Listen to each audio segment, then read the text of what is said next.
ಇಲ್ಲೇ ಡಾಕ್ಟರ್ ರಾಜು ಅವರು first audience ಅವ್ರನ್ನ ನಾವು ಸಿನಿಮಾ ತೋರಿಸಿದ್ದೀನಿ ನಾನು. ಕಾರಣ ಆವತ್ತೇ ಹೇಳಿದ್ದೀನಿ, ಅನ್ನೋರೇ ಈ ಸಿನಿಮಾ ಜನ ಇಷ್ಟಪಡ್ತಾರ ಪಡಲ್ವಾ,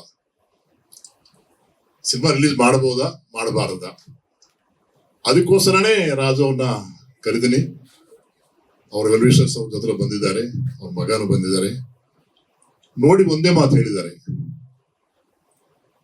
ಕಮರ್ಷಿಯಲ್ ಆಗಿ ಸಾವಿರಾರು ಪಿಕ್ಚರ್ ಬರುತ್ತೆ,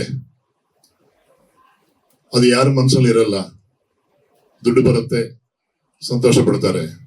ಈ ಸಿನಿಮಾ ನೋಡಿದ್ರೆ ಒಂದು ಜೀವ ಉಳಿಬಹುದು, ಒಂದು 100 ಜನ ನೋಡಿದ್ರೆ 10 ಜನ ಜೀವ ಉಳಿತದೆ, ಈ ಸಿನಿಮಾ ನೀವು ರಿಲೀಸ್ ಮಾಡಲೇಬೇಕು ಅಂತ ಸಪೋರ್ಟ್ ಮಾಡಿದ್ದಾರೆ ಅವರು. ಅದಕ್ಕೆ ಇವತ್ತು ಡೇಟ್ ಅನೌನ್ಸ್ಮೆಂಟ್ಗೂ ಅವ್ರನ್ನೇ ಕರೆಸಿದ್ದೀನಿ ನಾನು. ತುಂಬಾ ದೂರ ಫಂಕ್ಷನ್ಗೆ ಹೋಗಿದ್ದಾರೆ ಅವರು. ನಾನು ಸುರೇಶ್ ಪ್ರಾಣ ತೆಗಿತಾ ಇದ್ದೇನೆ, ಎಲ್ಲಿದ್ದಾರೆ ಅನ್ನೋರು, ಎಲ್ಲಿದ್ದಾರೆ ಅನ್ನೋರೆ, ಬಂದಿಲ್ಲ ಅಂತ. ಇದು ವ್ಯಾಪಾರದಲ್ಲಿ ಎಷ್ಟು ಮಟ್ಟಿಗೆ ಸಕ್ಸಸ್ ಆಗುತ್ತೋ ಅದು ದೇವರೇ ಡಿಸೈಡ್ ಮಾಡಬೇಕು. ಬಟ್ ಕತೆ ಕೇಳಿದವರು ನೋಡಿದವರು ಎಲ್ಲರೂ ಈ ಸಿನಿಮಾ ನೋಡ್ಲೇಬೇಕು, ಇಂಥ ಸಿನಿಮಾ ಜನಕ್ಕೆ ಕೊಡಬೇಕು ಅನ್ನೋದೆಲ್ಲ ಹೇಳಿದ್ದಾರೆ. ತುಂಬಾ ನನಗೆ ಖುಷಿ ಆಗತ್ತೆ. ರಾಜು ಅವ್ರ ಮಾತು ನಿಜ ಆಗ್ಬೇಕು. ಆತ್ಮಹತ್ಯೆಗಳು ಸಮಸ್ಯೆ ಪರಿಷ್ಕಾರ ಅಲ್ಲ. ಸಮಸ್ಯೆ ಬರುವಾಗ ನಾವು ಎದುರ್ಕೋಬಾರದು, ಸಮಸ್ಯೆಗಳನ್ನ ಎದುರಿಸಬೇಕೆ ಹೊರತು ಸಮಸ್ಯೆಗೆ ನಾವು ಎದುರ್ಕೊಂಡ್ರೆ ನಾವು ಜೀವನದಲ್ಲಿ ಏನು ಸಾಧನೆ ಮಾಡೋಕ್ಕಾಗಲ್ಲ, ನಾವು ಬದುಕೋದೇ ಕಷ್ಟ ಆಗತ್ತೆ ಅನ್ನೋ ಒಂದು ಸಂದೇಶನೇ ಈ ಸೆಪ್ಟೆಂಬರ್ 10 ಶೀರ್ಷಿಕೆ ವಿಶೇಷ. ಸೆಪ್ಟೆಂಬರ್ 10 ವಿಶ್ವದಾದ್ಯಂತ ಆ ಕಾರ್ಯಕ್ರಮ ನಡೀತದೆ. ಮುಖ್ಯವಾಗಿ ಸೈಕಲಾಜಿಕಲ್ ಡಿಪಾರ್ಟ್ಮೆಂಟ್, ನಿಮ್ಯಾನ್ಸ್ ಇಂಥವರೆಲ್ಲ ಎಷ್ಟೆಷ್ಟು NGO ಸಂಸ್ಥೆಗಳೆಲ್ಲ ಇದೆ. ತುಂಬಾ ಅದ್ದೂರಿಯಾಗಿ ಕಾರ್ಯಕ್ರಮಗಳೆಲ್ಲ ನಡೀತದೆ. ನನ್ನ ಅದೃಷ್ಟ ಆ ಶೀರ್ಷಿಕೆಯಲ್ಲಿ ಒಂದು ಸಿನಿಮಾ ಮಾಡೋದು ನನ್ನ ಅದೃಷ್ಟ ಅಂತ ನಾನು ಅನ್ಕೊಂಡಿದ್ದೀನಿ. ನಾನು ಕಾಪಿ ಬಂದ ಮೇಲೆ ನೋಡಿ ನನ್ನ ಆಶೀರ್ವಾದ ಮಾಡಿ ರಿಲೀಸ್ ಮಾಡ್ಬೇಕಂತ ನನ್ನ ಬೆನ್ನೆಲುಬು ನಿಂತ್ಕೊಂಡಿದ್ದ ರಾಜು ಅವರು 2 ಮಾತು ಮಾತಾಡ್ಬೇಕಂತ ನಾನು ಕೇಳ್ಕೊಂತೀನಿ. ನಾನು ನಮಸ್ಕಾರ. ಒಂದು ಮಾತಿದೆ, ಆತ್ಮಬಲ ಉಳ್ಳವನು ನಿಲ್ಲುವನು ಎದ್ದು ಎಲ್ಲವನ್ನು ಗೆದ್ದು ಅಂತ. ಇವತ್ತಿನ ಈ ಒಂದು ಸಮಾಜದಲ್ಲಿ ಮನುಷ್ಯನ ಜೀವ ಬಹಳ ಅಮೂಲ್ಯವಾದಂಥದ್ದು. ಸಾವಿರಾರು ಲಕ್ಷ ಜೀವಗಳಿದ್ರೂ ಸಹ ಮನುಷ್ಯನ ಜೀವ ಬಹಳ ಅಮೂಲ್ಯವಾದದ್ದು. ಇಂತಹ ಅಮೂಲ್ಯ ಜೀವವನ್ನ ಕೇವಲ ಯಾವುದೋ ಒಂದು ಕಾರಣಕ್ಕೆ ಹತ್ಯೆ ಮಾಡ್ಕೊಳ್ಳೋದು ಮಹಾಪಾಪದ ಕೆಲಸ. ಇವತ್ತು ತಾವೆಲ್ಲ ನೋಡ್ತಾ ಇದ್ದೀರಿ, ಪ್ರತಿಯೊಬ್ಬ ವ್ಯಕ್ತಿ ಸಹ ಇವತ್ತು ಒಂದಲ್ಲ ಒಂದು ತೊಂದರೆಯಲ್ಲಿ ನರಳುತ್ತಾ ಇದ್ದಾನೆ. ಅವನಿಗೆಲ್ಲೋ ಒಂದು ರೀತಿ ಆತ್ಮಶಕ್ತಿ ಕುಗ್ಗೋಗಿದೆ.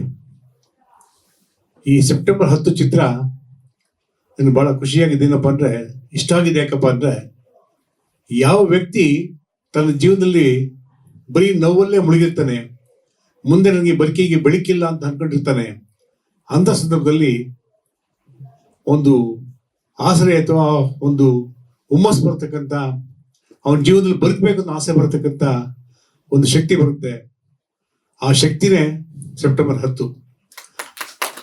ಯಾಕೆಂದ್ರೆ ನಾನು ಹೇಳಿದೆ, ನೀವು ಚಿತ್ರ ತೆಗೆದಿದ್ದೀರಿ, ಚಿತ್ರ ತೆಗೆದ್ರಲ್ಲಿ ಹಣ ಬರುತ್ತೆ ಅಂತ ಗ್ಯಾರಂಟಿ ಇಲ್ಲ. ಯಾಕೆಂದ್ರೆ ನನ್ನ ಜ್ಞಾಪಕ ಅದು ಎಕ್ಸ್ಪೆಕ್ಟ್ ಮಾಡ್ತಾ ಇಲ್ಲ. ಆದ್ರೆ ಈ ಒಂದು ಚಿತ್ರದಿಂದ ಒಂದು 100 ಅಥವಾ 200 ಜನ ತಮ್ಮ ನೋವನ್ನು ಮರೆತು ನಾನು ಮತ್ತೊಮ್ಮೆ ನಿಲ್ತೀನಿ, ನಾನು ಮತ್ತೊಮ್ಮೆ ಗೆಲ್ತೀನಿ ಅನ್ನೋ ಶಕ್ತಿ ಬರುತ್ತಲ್ಲ, ಅದು ಬಹಳ ದೊಡ್ಡದು. ಯಾವ್ದಾರು ಒಂದು ಪ್ರಾಣ ಉಳಿದ್ರು ಸಾಕು, ನೀವು ಹಾಕಿದ್ದು ದುಡ್ಡಿಗೆ ಸಾರ್ಥಕ ಅಂತ ಹೇಳ್ತೀನಿ. ಯಾಕೆಂದ್ರೆ ಚಿತ್ರರಂಗದಲ್ಲಿ ಈಗ 105 ಚಿತ್ರಗಳು ಮಾಡೋದು ಸುಲಭ ಅಲ್ಲ. ಈ ಕ್ರಿಕೆಟ್ ಮ್ಯಾಚಲ್ಲಿ ಸೆಂಚುರಿ ಹೊಡಿದು ಬಹಳ ಈಜು ಹುಡುಗ ಬರ್ತಾರೆ. ಆದ್ರೆ ಚಿತ್ರರಂಗದಲ್ಲಿ ಒಂದು ಚಿತ್ರ ಮಾಡ್ಬೇಕಾದ್ರೆ ಒಂದು ಜನ್ಮ. ಆ ಜನ್ಮ ಅಂದ್ರೆ ಅದು ಅನುಭವಿಸಿದ ತಾಯಿ ಗೊತ್ತು, ಆ ನೋವು ಗೊತ್ತು, ಆ ಸಂಕಟ ಗೊತ್ತು. ಬಹುಶಃ ಕೊರೋನಾ ಬಂದಾಗ ಇಡೀ ಚಿತ್ರರಂಗ ಅಷ್ಟೇ ಅಲ್ಲ, ಇಡೀ ಜಗತ್ತೇ ನೋವಿನಿಂದ ಸಂಕಟದಿಂದ ಮುಳುಗೋಗಿತ್ತು. ಅನೇಕ ಮಂದಿ ಎಂತೆಂಥ ದೊಡ್ಡ ಇವರೆಲ್ಲ ಆ ಒಂದು ಹೊಡೆತದಲ್ಲೇ ತುಂಬಾ ಕುಗ್ಗೋಗ್ಬಿಟ್ಟಿದ್ರು. ಬಹುಶಃ ಆ ನಿಟ್ಟಿನಲ್ಲಿ ಇಂಥ ಒಂದು ಯೋಚನೆ ಬಂತು ಇವರಿಗೆ. ಇವತ್ತು ಒಬ್ಬ ಸ್ಕೂಲಲ್ಲಿ ಮೇಷ್ಟ್ರು ಬೈದ್ರು ಅಂತ, ಅಥವಾ ಎಕ್ಸಾಮ್ ಪಾಸ್ ಆಗಲಿಲ್ಲ ಅಂತ, ಅಥವಾ ಒಂದು ಪ್ರೇಮ ವೈಫಲ್ಯ ಆಯ್ತು ಅಂತ, ಅಥವಾ ಯಾವುದೋ ಒಂದು ಮನೇಲಿ ಗಂಡ ಹೆಂಡತಿ ಜಗಳಾಡೋರು ಅಂತ, ಇಲ್ಲ ಅಪ್ಪ ಅಮ್ಮ ಬೈದ್ರು ಅಂತ, ಇಲ್ಲ ಯಾವುದೋ ಒಂದು ಬಿಸ್ನೆಸ್ ಮಾಡಿ ಕೈ ಹಾಕ್ಬಿಟ್ಟು ಅಲ್ಲಿ ದುಡ್ಡು ಕಳ್ಕೊಂಡಾಗ, ಹೀಗೆ ನಮ್ಮ ಜೀವನದಲ್ಲಿ ದಿನ ನೋಡ್ತಾ ಇರ್ತೀವಿ. ಪ್ರತಿನಿತ್ಯ ಈ ಆತ್ಮಹತ್ಯೆಯನ್ನು ಪಡುಗು ಅಂದ್ರೆ ಆತ್ಮಹತ್ಯೆ ಅದೊಂದು ಪರಿಹಾರ ಅಲ್ಲ. ಜೀವನದಲ್ಲಿ ಮುಂದೆ ಬರಬೇಕಾದ್ರೆ ಆ ಹತ್ಯೆಯನ್ನು ತಡಿಬೇಕಾಗ್ತದೆ. ಇಂತಹ ಒಂದು ಮೋಟಿವೇಶನ್ ಫಿಲಮ್ ಯಾವ ವ್ಯಕ್ತಿಯಲ್ಲಿ ಆ ಸ್ಫೂರ್ತಿ ತುಂಬ್ತೀರಿ, ಅದರಲ್ಲಿ ವಿಶೇಷವಾಗಿ ಅಂಗವಿಕಲರಿಗೆ, ವಿಶೇಷ ಚೇತನರಿಗೆ ತಾವು ಕೈ ಇಲ್ದೇವರು ಕಾಲಿಲ್ದೇವರು ಬದುಕುವಂತ ಶಕ್ತಿಗೆ ತೋರಿಸ್ತಾರಲ್ಲ, ಆ ಚಿತ್ರದಲ್ಲಿ ತೋರಿಸ್ತಾ ಇದ್ದಾರೆ. ಆ ನೋಡಿದಾಗ ಎಂಥ ವ್ಯಕ್ತಿ ಸಹ ನನಗೂ ಜೀವ ಕೊಟ್ಟಿದ್ದೇನೆ, ಭಗವಂತ ಜೀವ ಕೊಟ್ಟಿದ್ದೇನೆ, ನಾನು ಸಹ ಮುಂದೆ ಬದುಕ್ತೀನಿ ಅನ್ನೋ ಒಂದು ಆತ್ಮ ಅಂದ್ರೆ ಆ ಸ್ಫೂರ್ತಿ ಬರ್ತಲ್ಲ, ಆ ಸ್ಫೂರ್ತಿ ನಿಜಕ್ಕೂ ನಿಮಗೆ ಧನ್ಯವಾದ ಹೇಳ್ತೀನಿ. ಯಾಕೆಂದ್ರೆ ನೀವು ಹಲವಾರು ಚಿತ್ರ ಮಾಡಿದಿರಿ, ಕಮರ್ಷಿಯಲ್ ಫಿಲಮು, ಫೈಟಿಂಗ್ ಫಿಲಮು, ಯಾವ ಡ್ಯಾನ್ಸ್ ಫಿಲಮ್ ಎಲ್ಲ ಇದೆ. ಇಲ್ಲಿ ಡ್ಯಾನ್ಸು ಇಲ್ಲ, ಫೈಟಿಂಗು ಇಲ್ಲ. ವಿಶೇಷವಾಗಿ ಸಮಾಜ, ಅದರಲ್ಲಿ ವಿಶೇಷ ನಮ್ಮ ಅನೇಕ ಕಲಾವಿದರು, ರಮೇಶ್ ಭಟ್ ಅವರು, ಅವ್ರ ಚಿತ್ರದಲ್ಲಿ ನಾನು ಸುಮಾರು ಪಿಕ್ಚರ್ ನೋಡಿದ್ದೀನಿ. ಅದ್ರಲ್ಲಿ ವಿಶೇಷವಾಗಿ ರಮೇಶ್ ಭಟ್ ಇರ್ಬೋದು, ಶಶಿಕುಮಾರ್ ಇರ್ಬೋದು, ನಮ್ಮ ಶ್ರೀನಿವಾಸ ಮೂರ್ತಿ ಇರ್ಬೋದು, ಗಣೇಶ್ ಅವರು ಇರ್ಬೋದು, ಗಣೇಶ್ ರಾವ್ ಇರ್ಬೋದು, ರವಿ ಅವರು ಇರ್ಬೋದು, ದೊಡ್ಡ ತಂಡ ಇದೆ. ಅಂದ್ರೆ ಎಲ್ಲ ಅವರ ಇದ್ರ ಜೀವಿತದಲ್ಲಿ ಬಹಳ ಕಡಿಮೆ ಖರ್ಚಲ್ಲಿ ಖರ್ಚಾಗಿದ್ರು ಸಹ ಚಿತ್ರ ಬಹಳ ಒಳ್ಳೆ ಮನಮುಟ್ಟುವಂತಿದೆ. ಬಹುಶಃ ಇದು ಇಡೀ ಕರ್ನಾಟಕದಿಂದ ಹೋಗ್ಬೇಕು. ಜನರು ನೋಡೋದಷ್ಟೇ ಅಲ್ಲ, ಇದನ್ನು ಪ್ರಚಾರ ಮಾಡೋದ್ರ ಮೂಲಕ ಪ್ರತಿಯೊಬ್ಬ ವ್ಯಕ್ತಿಗೂ ತಲುಪಬೇಕು. ಯಾಕೆಂದ್ರೆ ಚಿತ್ರ ಬರೀ ಕೇವಲ ಒಂದು ದಿವಸ ಬಂದು ಒಂದು ದಿವಸ ಹೋಯ್ತು. ಚಿತ್ರ ನೋಡಿದೀವಿ, ಇವತ್ತು ಕನ್ನಡ ಚಿತ್ರರಂಗ ಇವತ್ತು ಬರುತ್ತೆ, ನಾಳೆ ಹೋಗುತ್ತೆ. ಅಂತ ಚಿತ್ರಗಳಾಗಬಾರ್ದು. ಇದು ಜನಕ್ಕೆ ಮುಟ್ಟೋದಷ್ಟೇ ಅಲ್ಲ, ಒಬ್ಬ ವ್ಯಕ್ತಿಗೆ ಒಂದು ಹುಮ್ಮಸ್ ಕೊಟ್ಟು, ಒಂದು ಶಕ್ತಿಯನ್ನು ಕೊಟ್ಟು, ಅವನು ಬದುಕುವಂತ ಒಂದು ದೈವ ಶಕ್ತಿಯನ್ನು ಕೊಡ್ಲಿ. ಈ ಚಿತ್ರ ಯಶಸ್ವಿ ಆಗ್ಲಿ. ಸೆಪ್ಟೆಂಬರ್ 10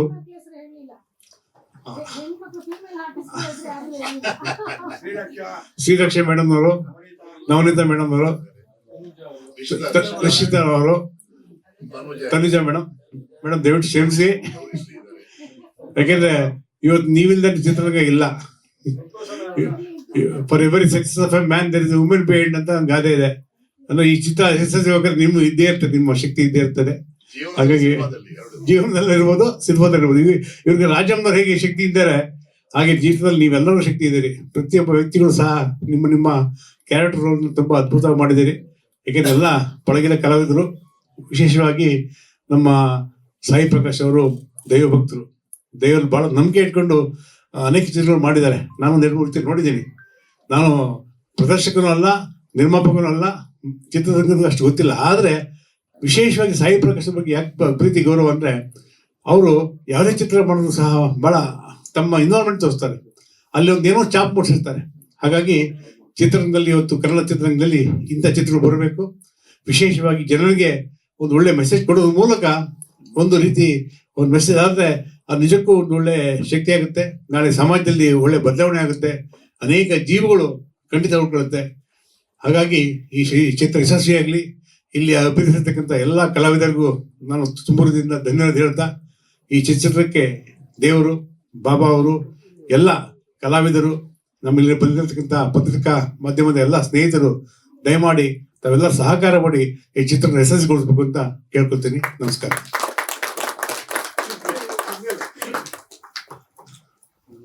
ಸಿನಿಮಾ ಮಾಡೋದು ದೊಡ್ಡದಲ್ಲ, ಸಿನಿಮಾ ರಿಲೀಸ್ ಮಾಡಕ್ಕೆ ಸಹಕಾರ ಕೊಟ್ಟಿದ್ದವರು ದೊಡ್ಡ ಮನಸ್ಸನ್ನು ಮಾಡಿದ್ದಾರೆ. ನಾನು ಕರ್ನಾಟಕದಲ್ಲಿ ಎಲ್ಲಾ ಜಿಲ್ಲೆಗೆ ಹೋಗಿ ನಾನು ಪ್ರೆಸ್ ಮೀಟ್ ಮಾಡಿದ್ದೀನಿ. ದಮರ್ಕೃಷ್ಣ ಸುರೇಶ್ ಅವರ ಸಾಕ್ಷಿ, ಅವನು ಕರ್ಕೊಂಡು ಹೋಗಿದ್ದೀನಿ ನಾನು. ಯಾಕಂದ್ರೆ ಈ ಸಿನಿಮಾನಲ್ಲಿ ಹೀರೋ ಇದ್ರೆ ಜನ ಆಟೋಮೆಟಿಕ್ ಆಗಿ ಹೀರೋ ಹತ್ರ ಬರ್ತಾರೆ. ಕಥೆ ಹೀರೋ ಇರುವಾಗ ನಾವು ಅವ್ರ ಹತ್ರ ಹೋಗ್ಬೇಕಾದ ಪರಿಸ್ಥಿತಿ ಬಂತು. ಅವ್ರ ಹತ್ರ ಹೋಗಿದೀವಿ. ನಿಜವಾಗ್ಲೂ ಎಲ್ಲ ಕಡೆ ಮಾಧ್ಯಮ ಮಿತ್ರವರು ಆಗ್ಬೋದು, ಬೇರೆ ಬೇರೆ ಫ್ಯಾಮಿಲಿ ಫ್ರೆಂಡ್ಸ್ ಆಗ್ಬೋದು, ನನ್ನನ್ನು ಇಷ್ಟಪಡುವಂತವ್ರು ಆಗ್ಬೋದು, ಈ ಕಥೆ ಬಗ್ಗೆ ತುಂಬಾ ಯೋಚನೆ ಮಾಡಿದ್ದಾರೆ. ಪ್ರಚಾರ ಚೆನ್ನಾಗಿ ಆಗ್ತಾ ಇದೆ. ಆಕ್ಚುಲಿ August 8 ವರಮಹಾಲಕ್ಷ್ಮಿ ರಿಲೀಸ್ ಆದ್ರೆ ಬೇರೆ ತರ ಇರ್ಬೋದು. ಬಟ್ ಕನ್ನಡ ಚಿತ್ರಗಳು ಚೆನ್ನಾಗಿ ಹೋಗ್ತಾ ಇರುವಾಗ ನಾವು ಥಿಯೇಟರ್ ಹತ್ರ ಹೋಗಿ ನನಗೆ ಥಿಯೇಟರ್ ಕೊಡಿ ಅಂತ ಮಾತಾಡಿದ್ರೆ ಅದು ನನ್ನಂತವ್ರಿಗೆ ಸರಿ ಇಲ್ಲ. ಅದಕ್ಕೋಸ್ಕರ 1 ತಿಂಗಳು ಪೋಸ್ಟ್ಪೋನ್ ಮಾಡ್ಕೊಂಡಿದ್ವಿ. ಕೊಡೋರು ದೇವರು. August 8 ಕೊಡ್ತಾರೆ, September 12 ಕೊಡ್ತಾರೆ. ನಿಮ್ ಮುಂಚೆ ಹೇಳ್ತಾ ಇದ್ದೀನಿ, ದುಡ್ಡು ಎಷ್ಟು ಬರುತ್ತಂತ ನನಗೆ ಈ ಚಿತ್ರದಲ್ಲಿ ನನಗೆ ಏನು ಎಕ್ಸ್ಪೆಕ್ಟೇಷನ್ ಇಲ್ಲ. ಸಮಾಜಕ್ಕೆ ಮುಟ್ಟಬೇಕು, ಬಲಹೀನರ ಮನಸ್ಸಿರುವಂತವರು, ಎಲ್ಲೋ ಡಿಸ್ಟರ್ಬ್ ಆಗೋಂಥವ್ರು ಒಂದ್ಸಲ ಈ ಸಿನಿಮಾ ನೋಡಿದ್ರೆ ನಾನು ಸಾಯಬಾರ್ದು, ನಾನು ಬದಲೇಬೇಕನ್ನೋ ಆಸೆ ಹುಟ್ಟುತ್ತೆ ಇಷ್ಟರು. ಆಮೇಲೆ ನಮ್ಮ ಬಸವರಾಜ್ ಅವರು ಬನ್ನಿ ಸರ್, ಪ್ಲೀಸ್ ಬರ್ಬೇಕು. ಇಲ್ಲ ನೀವು ಬರ್ಬೇಕು, ಯಾಕಂದ್ರೆ ಹೀರೋ ಇದ್ರೆ ಹೇಳಿದ್ರಲ್ವ ಸರ್, ಎಲ್ಲ ಬರ್ತಾರೆ. ನಾನು ಫೋಟೋ ತೀರ್ಸ್ಕೊಳಕಲ್ಲ, ಸಿನಿಮಾ ನೋಡ್ತಾರೆ, ಎಲ್ಲ ಇದೆ. ಪ್ರೆಸ್ ಮೀಟ್ ಮಾಡಿ ಗಣೇಶ ಅವರ ಸಂಘದವರು, ಇವರು ಕನ್ನಡ ಸೇನಾ ಅಧ್ಯಕ್ಷ, ಇವರು ಅವರು ಗೌರವ ಅಧ್ಯಕ್ಷರು ನಮ್ಮ ಗಣೇಶ ಅವರು. 4 ಪಾಯಿಂಟ್ ಹೇಳಿದ್ವಿ ನಾವು. ಅವ್ರು ಹೇಳಿದ್ದಾರೆ, ನಮ್ಮ ಕನ್ನಡ ಸೇನೆಗೆಲ್ಲ ಹೇಳ್ತೀನಿ, ಎಲ್ಲಾ ಸದಸ್ಯ ನಮ್ಮ ಸಿನಿಮಾ ನೋಡ್ಬೇಕಂತ ನಾನು ಹೇಳ್ತೀನಿ ಅಂತ ಅವ್ರು ಮಾತು ಕೊಟ್ಟಿದ್ದಾರೆ. ಅದಕ್ಕೆ ಇವತ್ತು ಒಂದು ಕರ್ಸಿದೀನಿ. ಯಾಕಂದ್ರೆ ಲಕ್ಷಾಂತರ ರೂಪಾಯಿ ಖರ್ಚು ಮಾಡಿ ಪ್ರೆಸ್ ಮೀಟ್ ಮಾಡೋದು ಬೇರೆ, ಓಡಾಡೋದು ಬೇರೆ. ಒಬ್ಬ ವ್ಯಕ್ತಿ ಅವ್ರ ಸಂಘದವರಿಗೆ ಒಂದು ಮಾತು ಕೊಟ್ರೆ, ಸಾಯಿ ಪ್ರಕಾಶ್ ಅವ್ರ ಪಿಕ್ಚರ್ ಚೆನ್ನಾಗಿ ಒಳ್ಳೆ ಪಿಕ್ಚರ್ ಮಾಡಿದಾರೆ, ನೀವೆಲ್ಲ ನೋಡ್ಬೇಕಂತ. ಇದು ಕಮರ್ಷಿಯಲ್ ಪಿಕ್ಚರ್ ಅಂದ್ರೆ ನಾವ್ ಯಾರ ಸಹಕಾರ ಬೇಕಾಗಿಲ್ಲ, ಆಟೋಮೆಟಿಕ್ ದುಡ್ಡು ಮಾಡುತ್ತದು. ಇದು ಒಬ್ಬ ಜೀವ ಉಳಿಸುವಂತ ಒಂದು ಮೋಟಿವೇಶನಲ್ ಫಿಲಿಂ, ಅದರಿಂದ ಎಲ್ಲರ ಸಹಕಾರ ಬೇಕು. ಆಕ್ಚುಲಿ ಕನ್ನಡ ಹೋರಾಟಗಾರರು ಆದ್ರೂ ಚಿತ್ರ ಯಾವತ್ತು ಬಿಡುಗಡೆ ಆಗತ್ತೆ ಅನ್ನೋ ವಿಷಯ ತಿಳಿಸೋಕ್ಕೋಸ್ಕರ ನಾವೆಲ್ಲ ಸೇರಿದೀವಿ. ಸಾಮಾನ್ಯವಾಗಿ ಇತ್ತೀಚೆಗೆ ಸಣ್ಣ ಸಣ್ಣ ಸಿನಿಮಾಗಳು ಯಾವುದು ಪ್ರೆಸ್ ಮೀಟೇ ಮಾಡೋಕ್ಕೆ ಅವಕಾಶ ಇರಲ್ಲ. ಯಾಕೆಂದ್ರೆ ಸಿನಿಮಾಗೆ ದುಡ್ಡು ಹಾಕ್ಬಿಟ್ಟಿರ್ತಾರೆ. ಥಿಯೇಟ್ರಿಗೆ ಅಡ್ವಾನ್ಸ್ ಕೊಟ್ರೆ ರಿಲೀಸ್ ಮಾಡೋಕ್ಕೆ ಥಿಯೇಟ್ರ್ ಕೊಡೋದು. ಸೊ ಸಿನಿಮಾಗೆ ದುಡ್ಡು ಖಾಲಿ ಆದ್ಮೇಲೆ ಥಿಯೇಟ್ರಿಗೆ ದುಡ್ಡಿರಲ್ಲ, ಪೇಪರ್ ಪಬ್ಲಿಸಿಟಿಗೆ ದುಡ್ಡಿರಲ್ಲ, ಪ್ರಚಾರಕ್ಕೆ ಪ್ರೆಸ್ ಮೀಟ್ಗೆ ದುಡ್ಡಿರಲ್ಲ. ಸೋಷಿಯಲ್ ಮೀಡಿಯಾ ಮೇಲೆ ಡಿಪೆಂಡ್ ಆಗಿ ಸಿನಿಮಾಗಳು, ಹೆಚ್ಚಿನ ಸಿನಿಮಾಗಳು ಅದೇ ರೀತಿ ರಿಲೀಸ್ ಆಗೋದು. ಮುಂಚೆ ಡಿಜಿಟಲ್ ಮುಂಚೆ ಪ್ರೆಸ್ ಮೀಟ್ ಮಾಡೋಕ್ ಮುಂಚೆನೆ ಪ್ರೆಸ್ನವರು ಶೂಟಿಂಗ್ ಜಾಗಕ್ಕೆ ಬಂದು ವಿವರ ತಿಳ್ಕೊಂಡು ಅವರೇ ಪ್ರಚಾರ ಮಾಡ್ತಾ ಇದ್ರು. ಆಗ 2-3 ಚಾನೆಲ್ ಮಾತ್ರ ಇತ್ತು. ಎರಡೇ ನೋಡಿ, ಇಲ್ಲಿದ್ದಾರೆ ಅಥಾರಿಟಿವ್ ಆಗಿ ಮಾತಾಡೋರು. ಇವತ್ತು ತುಂಬಾ ಚಾನೆಲ್ ಇದೆ, ಎಲ್ಲ ಕಮರ್ಷಿಯಲ್ ಆಗಿದೆ, ಎಲ್ಲವೂ ಕಮರ್ಷಿಯಲ್ ಆಗಿದೆ, ಸಿನಿಮಾನೂ ಕಮರ್ಷಿಯಲ್ಲೇ. ಆದ್ರೂ ಮುಂಚೆ ಇಷ್ಟೊಂದು ಕಷ್ಟ ಇರಲಿಲ್ಲ, ಈಗ ತುಂಬಾ ಕಷ್ಟ ಇದೆ ರಿಲೀಸ್ ಮಾಡೋಕ್ಕೆ. ರಾಜು ಅಂತವ್ರು ಮುಂದೆ ಬಂದಿದ್ದಾರೆ, ಕೈ ಜೋಡಿಸಿದ್ದಾರೆ. ಸೊ ಒಳ್ಳೆ ರೀತಿಯಲ್ಲಿ ಬಿಡುಗಡೆ ಆದಾಗ ಅದರ ಸೌಂಡ್ಗೆ ಕೆಲವರು ತಿರುಗಿ ನೋಡ್ಬೋದು ಸಿನಿಮಾ ಕಡೆ. ಆ ಶಬ್ದ ಮಾಡಬೇಕಲ್ಲ ನಾವು, ಯಾವ್ಯಾವ ರೀತಿ ಮಾಡ್ಬೋದು ಅದೆಲ್ಲ ಪ್ರಯತ್ನನೂ ನಿರ್ದೇಶಕರು ಮಾಡಿದ್ದಾರೆ. ಸುಮಾರು ಕಡೆ ದಾವಣಗೆರೆಗೆ ಹೋಗಿದ್ದಾರೆ, ವಿಜಯಪುರಕ್ಕೆ ಹೋಗಿದ್ದಾರೆ, ಬಳ್ಳಾರಿಗೆ ಹೋಗಿದ್ದಾರೆ, ಬೆಂಗಳೂರಲ್ಲಿ ಹೊಸಪೇಟೆಗೆ ಹೋಗಿದ್ದಾರೆ, ಹುಬ್ಳಿ, ಇದು ಎಲ್ಲ ಏರಿಯಾನು ಕವರ್ ಮಾಡಿದ್ದಾರೆ. ನಮ್ಮ ಸಿನಿಮಾಗೆ ಡಿಸ್ಟ್ರಿಬ್ಯೂಷನ್ಗೆ 8 ಏರಿಯಾ ಇರೋದು, ಆ 8 ಏರಿಯಾನು ಸುತ್ತಿದ್ದಾರೆ. ಸೊ ಹಾಗಾಗಿ ಸುದ್ದಿ ಮುಟ್ಟಿದೆ, ಸುದ್ದಿ ಚೆನ್ನಾಗಿದೆ ಅನ್ನೋ ಸುದ್ದಿ ಬರಬೇಕು. ಅದಕ್ಕೆ ಈ ಪ್ರಯತ್ನ. ಯಾಕೆಂದ್ರೆ ಮೌತ್ ಟು ಮೌತ್ ಪಬ್ಲಿಸಿಟಿ ಏನಿದೆ ಅದರಲ್ಲಿ ನಂಬಿಕೆ ಜಾಸ್ತಿ ಇದೆ ಜನರಿಗೆ. ಸೋಷಿಯಲ್ ಮೀಡಿಯಾ ಮೇಲೂ ನಂಬಿಕೆ ಇಲ್ಲ. ಅಲ್ಲಿ ದುಡ್ಡು ಕೊಟ್ರೆ ಇಷ್ಟು ಜನ ನೋಡಿದ್ರು, ಇಷ್ಟು ಲಾಭ ಬಂತು, ಇಷ್ಟು ದುಡ್ಡು ಬಂತು ಅಂತ ಸುಮ್ಮನೆ ಫೇಕ್ ನ್ಯೂಸ್ ಹಾಕಿ ಜನನ ನಂಬಿಸೋ ಪ್ರಯತ್ನವನ್ನು ಮಾಡ್ತಿದ್ದಾರೆ, ಮಾಡ್ತಾ ಇಲ್ಲ ಅಂತಲ್ಲ. ಇದು ಆ ಥರದ್ದು ಯಾವ ಗಿಮಿಕ್ಕೂ ಇಲ್ಲ. ಸಿನಿಮಾದಲ್ಲೂ ಅಷ್ಟೇ, ನಮ್ಮ ಸಿನಿಮಾಲಿ ಅದಿದೆ, ಇದಿದೆ ಅಂತ ಹೇಳೋರಿಗೆ ಬೇಕಾದಷ್ಟಿದೆ. ಆದ್ರೆ ಈ ಸಿನಿಮಾದಲ್ಲಿ ಒಂದು ಉತ್ತಮವಾದ ಕತೆ ಇದೆ, ಉತ್ತಮವಾದ ಕತೆ ಹೇಳಿದ್ರು. ಇದರಲ್ಲಿ ನಾನು ಹಣನ ನಿರೀಕ್ಷಣೆನೇ ಮಾಡಿಲ್ಲ, ಜನರಿಗೆ ಮುಟ್ಟಬೇಕು ಅನ್ನೋದು ಒಂದೇ ಒಂದು ಸದುದ್ದೇಶ. ಯಾವತ್ತು ಉದ್ದೇಶ ಸ್ಟ್ರೈಟ್ ಆಗಿದ್ರೆ ಅದರಲ್ಲಿ ಸಕ್ಸಸ್ ಬೆನ್ನ ಹಿಂದೆನೆ ಇರುತ್ತೆ ಅನ್ನೋದೊಂದು ನಂಬಿಕೆ ಇದೆ. ಆ ನಂಬಿಕೆಯಲ್ಲೇ ಸಿನಿಮಾ ಮಾಡಿದ್ದಾರೆ. ಆ ಸಿನಿಮಾಗಳಲ್ಲಿ ಆ ನಂಬಿಕೆಯಿಂದನೇ ನಾವೆಲ್ಲ ಭಾಗವಹಿಸಿದೀವಿ. ನಮ್ದು ಒಂಚೂರೇನು ಅದರಲ್ಲಿ ಇರ್ಲಿ ಅಂತ. ಯಾಕೆಂದ್ರೆ ಪಾರ್ಟಿಸಿಪೇಷನ್ನೇ ದೊಡ್ಡದಾಗತ್ತೆ. ನಾನು ಅದು ಮಾಡಿದೆ ಇದು ಮಾಡಿದೆ ಅನ್ನೋದಕ್ಕಿಂತ ನಾನು ಅಲ್ಲಿದ್ದೆ, ನಾನು ರನ್ ಮಾಡದೇ ಇದ್ರೆ ಪರವಾಗಿಲ್ಲ, ಆ ಟೀಮಲ್ಲಿ ನಾನು ಇದ್ದೀನಿ ಅನ್ನೋದೇ ದೊಡ್ಡದಾಗತ್ತೆ. ಸೊ ಅಂತ ಒಂದು ದೊಡ್ಡ ಟೀಮಲ್ಲಿ ನಾವೆಲ್ಲ ಇದ್ದೀವಿ. ದೊಡ್ಡ ಥೀಮ್ ಇರುವಂತ ಒಂದು ಸಿನಿಮಾದಲ್ಲಿ ನಾವಿದ್ದೀವಿ. ಆ ದೊಡ್ಡ ಥೀಮ್ ಇರುವಂತ ಸಿನಿಮಾ 12ನೇ ತಾರೀಕು ರಿಲೀಸ್ ಆಗ್ತಾ ಇದೆ. 100 ಜನ ನೋಡಿದ್ರೆ 5 ಜನ ಜೀವ ಕಳ್ಕೊಳ್ಳೋದು ಮಿಕ್ಕಿದ್ರೆ ಅದೇ ದೊಡ್ಡದು ಅಂತ ರಾಜು ಸಾರ್ ಹೇಳಿದ್ರು. ಮಾನವ ಜನ್ಮ ಅದ್ಭುತವಾದ್ದು ಅಂತ. ಲಕ್ಷಾಂತರ ಕ್ರಿಮಿ ಕೀಟಗಳು ಕೂಡ ಜೀವ ಇರುತ್ತೆ. ಆದ್ರೆ ಮನುಷ್ಯನಿಗೆ ಇದ್ದಷ್ಟು ಶಕ್ತಿ ಬುದ್ಧಿವಂತಿಕೆ ಯಾವುದೂ ಇರಲ್ಲ. ಅಂತ ಬುದ್ಧಿವಂತಿಕೆ ಇರೋ ಮನುಷ್ಯ ಹತ್ಯೆ ಮಾಡ್ಕೊಳ್ಳೋದು ದೊಡ್ಡ ಪಾಪ ಅಂತ ಹೇಳಿದ್ದಾರೆ. ಇದನ್ನ ಸಿನಿಮಾ ನೋಡಿದವರು ಬರೀ ವೀಕ್ ಆಗಿರೋರು ಮಾತ್ರ ನೋಡಿ ಅವರು ಬದುಕಬೇಕು ಅಂತ ಅಲ್ಲ, ದೃಢವಾಗಿದ್ದವರು ಕೂಡ ಈ ಸಿನಿಮಾ ನೋಡಿ ಬೇರೆಯವರಿಗೆ ಉಪದೇಶ ಮಾಡೋದಕ್ಕೆ ಇದೊಂದು ಉದಾಹರಣೆ ಆಗ್ಲಿ ನಾಳೆ ಅನ್ನೋದೇ ಒಂದು ದೊಡ್ಡ ಉದ್ದೇಶ ನಮ್ದು. ದುರ್ಬಲರಾಗಿದ್ದವರು ಸಿನಿಮಾ ನೋಡಿ ಜೀವ ಉಳಿಸ್ಕೊಂಡ್ಬಿಟ್ರೆ ಸಾಕು ಅನ್ನೋದಲ್ಲ, ಆ ತೃಪ್ತಿ ಅಲ್ಲ ನಮಗೆ. ಇದನ್ನ ನೋಡಿದವರು ಅಧೀರರಾದವ್ರಿಗೆ ಧೈರ್ಯ ತುಂಬುವಂತ ಒಂದು ಪಾಯಿಂಟ್, ಒಂದು ಸತ್ವ ಈ ಸಿನಿಮಾದಲ್ಲಿ ಇದೆ ಅನ್ನೋದನ್ನ ಹೇಳೋದಕ್ಕೆ ಇಷ್ಟಪಡ್ತಾ ಇದ್ದೀವಿ. ಮೀಡಿಯಾದವರ ಸಹಕಾರ ತುಂಬಾ ಬೇಕು.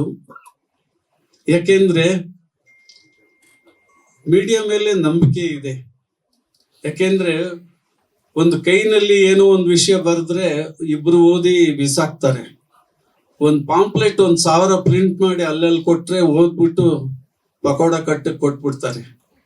ಆದ್ರೆ ಇವತ್ತು ಸೆಪ್ಟೆಂಬರ್ 10 ಸಿನಿಮಾ ಸೆಪ್ಟೆಂಬರ್ 12ನೇ ತಾರೀಕು ರಿಲೀಸ್ ಆಗ್ತಾ ಇದೆ.